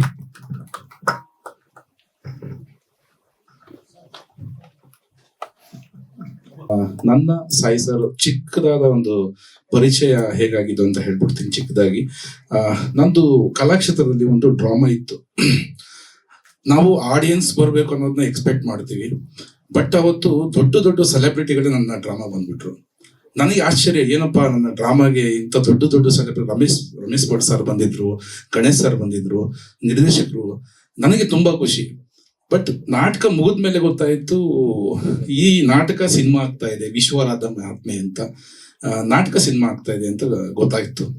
ಬಟ್ ವಿಶ್ವರಾಧರ ಪಾತ್ರ ನಾನ್ ಮಾಡಿದ್ದೆ ಅಲ್ಲಿ. ಈ ನಾಟಕ ಮುಗಿದ್ಮೇಲೆ ನನಗೆ ಅಪ್ರಿಷಿಯೇಷನ್ ಕೊಟ್ಟು ಹೋದ್ರು. ನಾನು ಅನ್ಕೊಂಡೆ, ಸೊ ನನಗೂ ಒಂದು ಪಾತ್ರ ಕೊಡ್ಬೋದೇನೋ ಈ ಸಿನಿಮಾದಲ್ಲಿ ಅಂತ ಅನ್ಕೊಂಡೆ. ಬಟ್ ಗೊತ್ತಿಲ್ಲ, ನನ್ನ ವಿಶ್ವರಾಧರ ನೋಡಿದ್ದವರು ಬೇರೆ ಪಾತ್ರ ಮಾಡ್ಸಕ್ಕೆ ಅವರಿಗೆ ಆಗ್ಲಿಲ್ಲ ಅನ್ಸುತ್ತೆ. ಒಂದಿನ ಫೋನ್ ಬರುತ್ತೆ, ಬಚ್ಚನ್ ಒಂದು ಸಿನಿಮಾ ಮಾಡ್ತಾ ಇದೀನಿ, ಒಂದು ಪಾತ್ರ ಇದೆ, ದಯವಿಟ್ಟು ನೀವು ಮಾಡ್ಬೇಕು ಅಂದಾಗ ಥ್ಯಾಂಕ್ ಯು. ನಾನು ತುಂಬಾ ಖುಷಿ. ಅವ್ರು ಕಾಲ್ ಮಾಡಿ ನನ್ಗೆ ಒಂದು ಪಾತ್ರ ಕೊಡ್ತಾರೆ ಅಂದ್ರೆ ದೊಡ್ಡ ನಿರ್ದೇಶಕರು, ನಮ್ಗೆ ಎಷ್ಟು ಖುಷಿ ಆಗುತ್ತೆ. ಈ ಒಂದು ಸಿನಿಮಾದಲ್ಲಿ ಮಗನ ಭವಿಷ್ಯದ ಬಗ್ಗೆ ಯೋಚನೆ ಮಾಡುವಂತ ಒಂದು ಪಾತ್ರ. ಥ್ಯಾಂಕ್ ಯು ಸಾಯಿ ಸರ್, ನನಗೊಂದು ಪಾತ್ರ ಕೊಟ್ಟಿದ್ದಕ್ಕೆ. ಈ ಸಿನಿಮಾ ಇದೇ 12ನೇ ತಾರೀಕು ರಿಲೀಸ್ ಆಗ್ತಾ ಇದೆ. ದಯವಿಟ್ಟು ಎಲ್ಲರೂ ಸಪೋರ್ಟ್ ಮಾಡಿ ಗೆಲ್ಸಿ ಅಂತ ಕೇಳ್ಕೊಂತೀನಿ. Thank you. ಎಲ್ಲ ಗಣ್ಯರಿಗೆ, ಮಾಧ್ಯಮ ಮಿತ್ರರಿಗೆ, ಹಾಗೆ ತಂದೆ ಸ್ಥಾನದಲ್ಲಿರುವಂತಹ ಅಪ್ಪಾಜಿಯವರಿಗೆ ನನ್ನ ನಮಸ್ಕಾರಗಳು. ಈ ಸಿನಿಮಾ ಏನೋ ಹೇಳ್ತಾರಲ್ಲ ಹಾಗೆ ಒಂದು ತುಂಬ ಕೈಯಿಂದ ಹಿಡ್ಕೊಂಡಿರುವಂತ ಒಂದು ಕಾನ್ಸೆಪ್ಟ್ ಇದೆ ಇದು. ಯಾಕಂದ್ರೆ ಈಗಿನ ಸಿಚುವೇಶನ್ಸ್ ಗಳಲ್ಲಿ ಬರೀ ಹೊಡಿ ಕಡಿ ಅನ್ನೋದ್ರಲ್ಲಿ ಆ ತರನೇ ಒಂದು ಸಿನಿಮಾ ಇರುವಂತ ಒಂದು ರಿಲೀಸ್ ಆಗೋ ಟೈಮಲ್ಲಿ ಇವರು ಬೇರೆ ರೀತಿನಲ್ಲಿ ತಗೊಂಡ್ ಬಂದಿದ್ದಾರೆ. ಯಾಕಂದ್ರೆ ಹೆಣ್ಮಕ್ಳಿಗಾಗ್ಬೋದು, ಗಂಡ್ ಮಕ್ಳಿಗಾಗ್ಬೋದು, ಒಂದು ನೀವು ಧೈರ್ಯವಾಗಿರಿ ಅನ್ನೋ ಒಂದು ಸಿನಿಮಾನ ತಗೊಂಡ್ ಬಂದಿದ್ದಾರೆ. ಇದೆಲ್ಲದಕ್ಕಿಂತ ಹೆಚ್ಚಾಗಿ ಒಂದು ಹರಳಿ ಮರ ಹೇಗೆ ಒಂದು 1000 ಜನಕ್ಕೆ 100 ಜನಕ್ಕೆ ನೆಲೆ ಕೊಡುತ್ತೋ ತಂಪಾಗಿ, ಅದೇ ತರ ಸಾರ್ ಎಷ್ಟೋ ಜನನ ಹುಟ್ಟಾಕಿದ್ದಾರೆ. ಇವತ್ತು ಅವ್ರವ್ರ ಲೈಫ್ ಗಳಲ್ಲಿ ಎಲ್ಲರೂ ಕೂಡ ಸೆಟ್ಲ್ ಆಗಿದ್ದಾರೆ, ಇನ್ಕ್ಲೂಡಿಂಗ್ ನನ್ನೂ ಸೇರಿ. ಯಾಕಂದ್ರೆ ನನ್ಗೆ ಇಂಡಸ್ಟ್ರಿನಲ್ಲಿ ಒಂದು ಡೈಲಾಗ್ ಕೂಡ ನನಗೆ ಬರ್ತಾ ಇರ್ಲಿಲ್ಲ ಸ್ಟಾರ್ಟಿಂಗು. ಅಂತ ಒಂದು ಸಿಚುವೇಶನ್ ಅಲ್ಲಿ ಇವ್ರು ಕರೆದು ಕೆಲಸ ಕೊಟ್ಟು ನನಗೆ ನೀನ್ ಮಾಡ್ತೀಯ ಮಾಡೋ, ಯಾಕೆ ನಿನ್ ಕೈಲಿ ಆಗಲ್ಲ ಅಂತ ಹೇಳಿ ನಿಂತ್ಕೊಂಡ್ರು. ಅದಾದ್ಮೇಲೆ ಫಸ್ಟ್ನೇ ಸಿನಿಮಾ ಇವರೇ ಬಂದು ನನಗೆ ಕ್ಲಾಪ್ ಮಾಡ್ಕೊಟ್ರು. ಅದಾದ್ಮೇಲೆ ಇವತ್ತು ನನ್ನನ್ನ ಆರ್ಟಿಸ್ಟು ಅಂತ ಗುರುತಿಸೋದಕ್ಕಿಂತ ನನ್ನ ಡೈರೆಕ್ಟರ್ ಅಂತಾನೆ ಜಾಸ್ತಿ ಗುರುತಿಸ್ತಿದ್ದಾರೆ. ಸೊ ಹಾಗಾಗಿ ನನ್ನಂತ ಎಷ್ಟೋ ಡೈರೆಕ್ಟರ್ಗಳನ್ನ, ಎಷ್ಟೋ ಕಲಾವಿದರುಗಳನ್ನ, ಎಷ್ಟೋ ಟೆಕ್ನಿಷಿಯನ್ಸ್ಗಳನ್ನ ಹುಟ್ಟಾಕಿದ್ದಾರೆ. ಅಂತವರು ಒಂದಷ್ಟು ದಿನ ಸಿನಿಮಾ ಮಾಡಿಲ್ಲ. ಸೊ ಇವಾಗ ತುಂಬಾ ಚೆನ್ನಾಗಿ ಸಿನಿಮಾ ಬರ್ತಾ ಇದೆ. ಅವರ ಸಿನಿಮಾಗಳು ಹೀಗೆ ನಿರಂತರವಾಗಿ ಸಾಗ್ಲಿ. ನಾವೆಲ್ಲರೂ ಸರ್ ಅಪ್ಪಾಜಿ ಜೊತೆನಲ್ಲಿ ಇರ್ತೀವಿ. ನೀವೆಲ್ಲರೂ ಮಾಧ್ಯಮ ಮಿತ್ರರಾಗ್ಬೋದು, ಒಂದು ಸ್ನೇಹಿತರಾಗ್ಬೋದು, ಪ್ರತಿಯೊಬ್ರು ಅವ್ರ ಜೊತೆ ನಿಲ್ಲೋಣ. ಸೊ ಅವರ ಆಶೀರ್ವಾದ ಒಂದಿತ್ತು ಅಂದ್ರೆ ನಮ್ಮ ಕನ್ನಡ ಇಂಡಸ್ಟ್ರಿಗೆ ಒಳ್ಳೇದಾಗತ್ತೆ. ಇದೇ ತರನೇನೆ ಬೆಳ್ಕೊಂಡು ಹೋಗ್ತಾ ಇರ್ಲಿ. ಯಾಕಂತಂದ್ರೆ ಈಗಿನ ಸಿಚುವೇಶನ್ ಅಲ್ಲಿ ಯಾವ ಸಿನಿಮಾಗಳು ನಿಲ್ತಾ ಇಲ್ಲ. ಪ್ರತಿಯೊಬ್ರು ಕೂಡ ಬಂದು ಸಿನಿಮಾ ಥಿಯೇಟರ್ಗಳಲ್ಲಿ ನೋಡ್ತಿಲ್ಲ, ಟಿವಿಗಳಲ್ಲಿ ನೋಡ್ತಿದ್ದಾರೆ. ಇಂಥ ಸಿಚುವೇಶನ್ ಇದ್ದಾಗ ನಾವೆಲ್ರೂ ಕೂಡ ನಿಮ್ಮನ್ನ ಕೇಳ್ಕೊಳೋದು ಒಂದೇನೇನೆ, ದಯವಿಟ್ಟು ಒಂದು ಒಳ್ಳೆ ಸಿನಿಮಾನ ಗೆಲ್ಸಿ. ನೀವು ಬಂದು ಸಿನಿಮಾ ನೋಡಿ, ಚೆನ್ನಾಗಿಲ್ಲ ಅಂತಂದ್ರೆ ಆಮೇಲೆ ವಾಟ್ ಎವರ್ ನೀವು ಮಾತಾಡೋದ್ರಲ್ಲಿ ಅರ್ಥ ಇರುತ್ತೆ. ಬಟ್ ಒಂದು ಒಳ್ಳೆ ಸಿನಿಮಾನ ದಯವಿಟ್ಟು ಗೆಲ್ಸಿ ಉಳಿಸಿ ಅಂತ ಕೇಳ್ಕೊತಾ ಇದ್ದೀನಿ. Thank you so much. ನಮಸ್ಕಾರ. ಮಾಧ್ಯಮದ ಭಾಗನೇ ನಾನು ಕಲಾದೇಗುಲ ಶ್ರೀನಿವಾಸ್, ನಿಮ್ಮೆಲ್ಲರಿಗೂ ಕೂಡ ಗೊತ್ತೇ ಇದೆ. ನಾನು ಓಂ ಸಾಯಿ ಪ್ರಕಾಶ್ ಸರ್ಗೆ ವಿಶೇಷವಾಗಿ ಧನ್ಯವಾದ ಹೇಳ್ತೀನಿ. ಅಂದ್ರೆ ಅವರ ಸಿಂಪ್ಲಿಸಿಟಿ ಅಥವಾ ಅವರ ಸಿನಿಮಾಗಳಲ್ಲಿ ಬರೀ ಸ್ಟಾರ್ನ ಮಾತ್ರ ಅಲ್ಲ, ಹೊಸಬ್ರನ್ನು ಕೂಡ ಕರ್ಕೊಂಡು ಬಂದು ಪರಿಚಯ ಮಾಡಿಸ್ತಾರೆ ಅನ್ನೋದಕ್ಕೆ ಅದ್ರಲ್ಲಿ ನಾನು ಒಬ್ಬ. ಒಂದು ಮಕ್ಕಳ ಚಿತ್ರಕ್ಕೆ ಸಂಗೀತ ನಿರ್ದೇಶನ ಮಾಡಿದ್ದೆ. ಆಗ ಸರ್ ಆ ಸಿನಿಮಾ ನೋಡೋದಕ್ಕೆ ಅಂತ ಬಂದಿದ್ರು. ಅದನ್ನ ಕೇಳ್ಬಿಟ್ಟು ಮ್ಯೂಸಿಕ್ ತುಂಬಾ ಚೆನ್ನಾಗಿ ಮಾಡಿದ್ದಾರೆ, ಯಾರು ಅಂತ ಕೇಳ್ಬಿಟ್ಟು ಕೊನೆಗೆ ನನಗೆ ಅವರ ಸಿನಿಮಾಗೆ ಅವಕಾಶ ಮಾಡಿಕೊಡ್ತಾರೆ, ಗರ್ಭದ ಗುಡಿ ಅಂತ. ಅದು ಅಷ್ಟೇ ಅದ್ಭುತವಾದಂತ ಸಂದೇಶ ಇದ್ದಂತ ಚಿತ್ರ. ಆ ಚಿತ್ರದಲ್ಲಿ ಸಂಪೂರ್ಣ ಸಂಗೀತ ನಿರ್ದೇಶನ ಮಾಡುವಂತ ಅವಕಾಶ ಮಾಡಿಕೊಟ್ಟು ಅಭಿನಯ ಮಾಡೋಕ್ಕೂ ಕೂಡ ಅವಕಾಶ ಮಾಡಿಕೊಟ್ರು ಸರ್.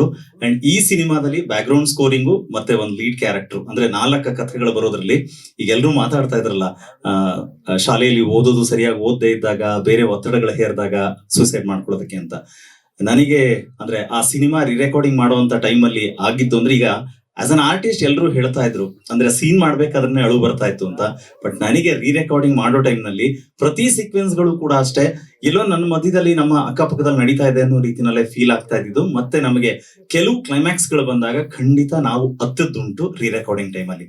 ಅದೇ ಅಷ್ಟು ಸರಳವಾಗಿ, ಅಷ್ಟು ನೈಜವಾಗಿ ಚಿತ್ರೀಕರಣ ಮಾಡೋ ಮೂಲಕ ತುಂಬಾ ಮನಸ್ಸುಗಳಿಗೆ ಮುಟ್ಟೋ ರೀತಿನಲ್ಲಿ.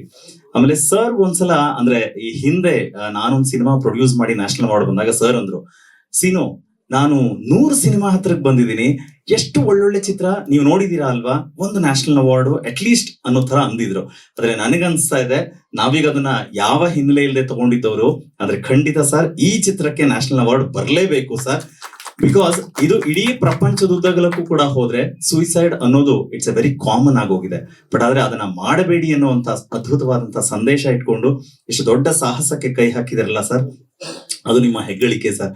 ಇನ್ನೊಂದೇನಂತ ಹೇಳಿದ್ರೆ, ನಿಮಗೆ ಗೊತ್ತಿದೆ ಒಂದಷ್ಟು ಹಣ ಇತ್ತು, ಒಂದಷ್ಟು ನಾವು ಸೇಫ್ ಆಗೋಣ ಅಂತ ಯೋಚನೆ ಮಾಡೋರೇ ಜಾಸ್ತಿ ಇರ್ಬೇಕಾದ್ರೆ ಅದ್ರ ಮಧ್ಯದಲ್ಲಿ ತನ್ನತ್ರ ಇರೋ ಅಷ್ಟು ಹಣನ ಹಾಕಿ ಒಂದ್ ಸಿನಿಮಾನ ಸಮಾಜಕ್ಕೆ ಸಂದೇಶ ಕೊಡಕ್ ಮಾಡಿದಾರಲ್ಲ, ಅದಕ್ಕೆ ಹ್ಯಾಟ್ಸ್ ಆಫ್ ಹೇಳಲೇಬೇಕು sir. Thank you so much sir.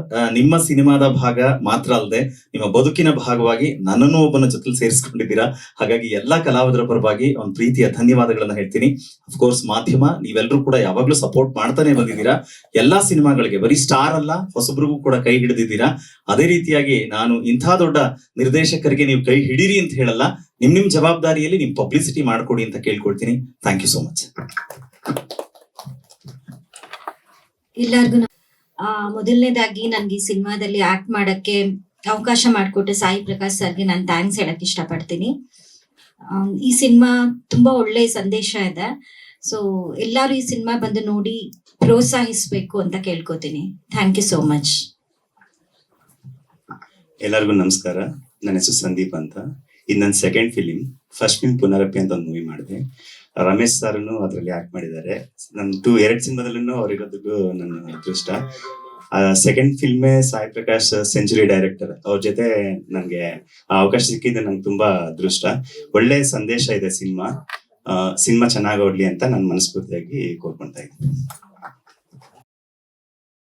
ಮಾಧ್ಯಮ ಮಿತ್ರರೆಲ್ಲರಿಗೂ ತುಂಬಾ ಸಂತೋಷ ಆಗತ್ತೆ. ಸಿನಿಮಾ ಬಿಡುಗಡೆ ಅಂದ್ರೆ ನಮ್ಮ ಹಿಂದಿನ ಹಾಸ್ಪಿಟ್ಲ್ ಬಿಟ್ಟಿರ್ತೀವಿ ಡೆಲಿವರಿಗೆ, ಗಂಡು ಮಗುನ ಹೆಣ್ಮಗುನ ಸಿಜಾರಿನ ನ್ಯಾಚುರಲ್ ಡೆಲಿವರಿ ಅಂತ ಅಷ್ಟು ಟೆನ್ಷನ್ ಇರುತ್ತೆ. ಬಟ್ ನನ್ನ ಧೈರ್ಯ ಇದೆ, ಇದು ಗಂಡು ಮಗು ಆಗತ್ತಂತ. ಟ್ವಿನ್ಸ್ ಓಕೆ, ಹೆಣ್ಮಗು ಗಂಡು ಮಗು ಅವಳ ಜೋಡಿ ಆಗ್ಲಿ ಅಂತ. ಸಾರಿಮಾ, ಯಾಕಂದ್ರೆ ಏನೋ ಮಾತಾಡ್ದಿ.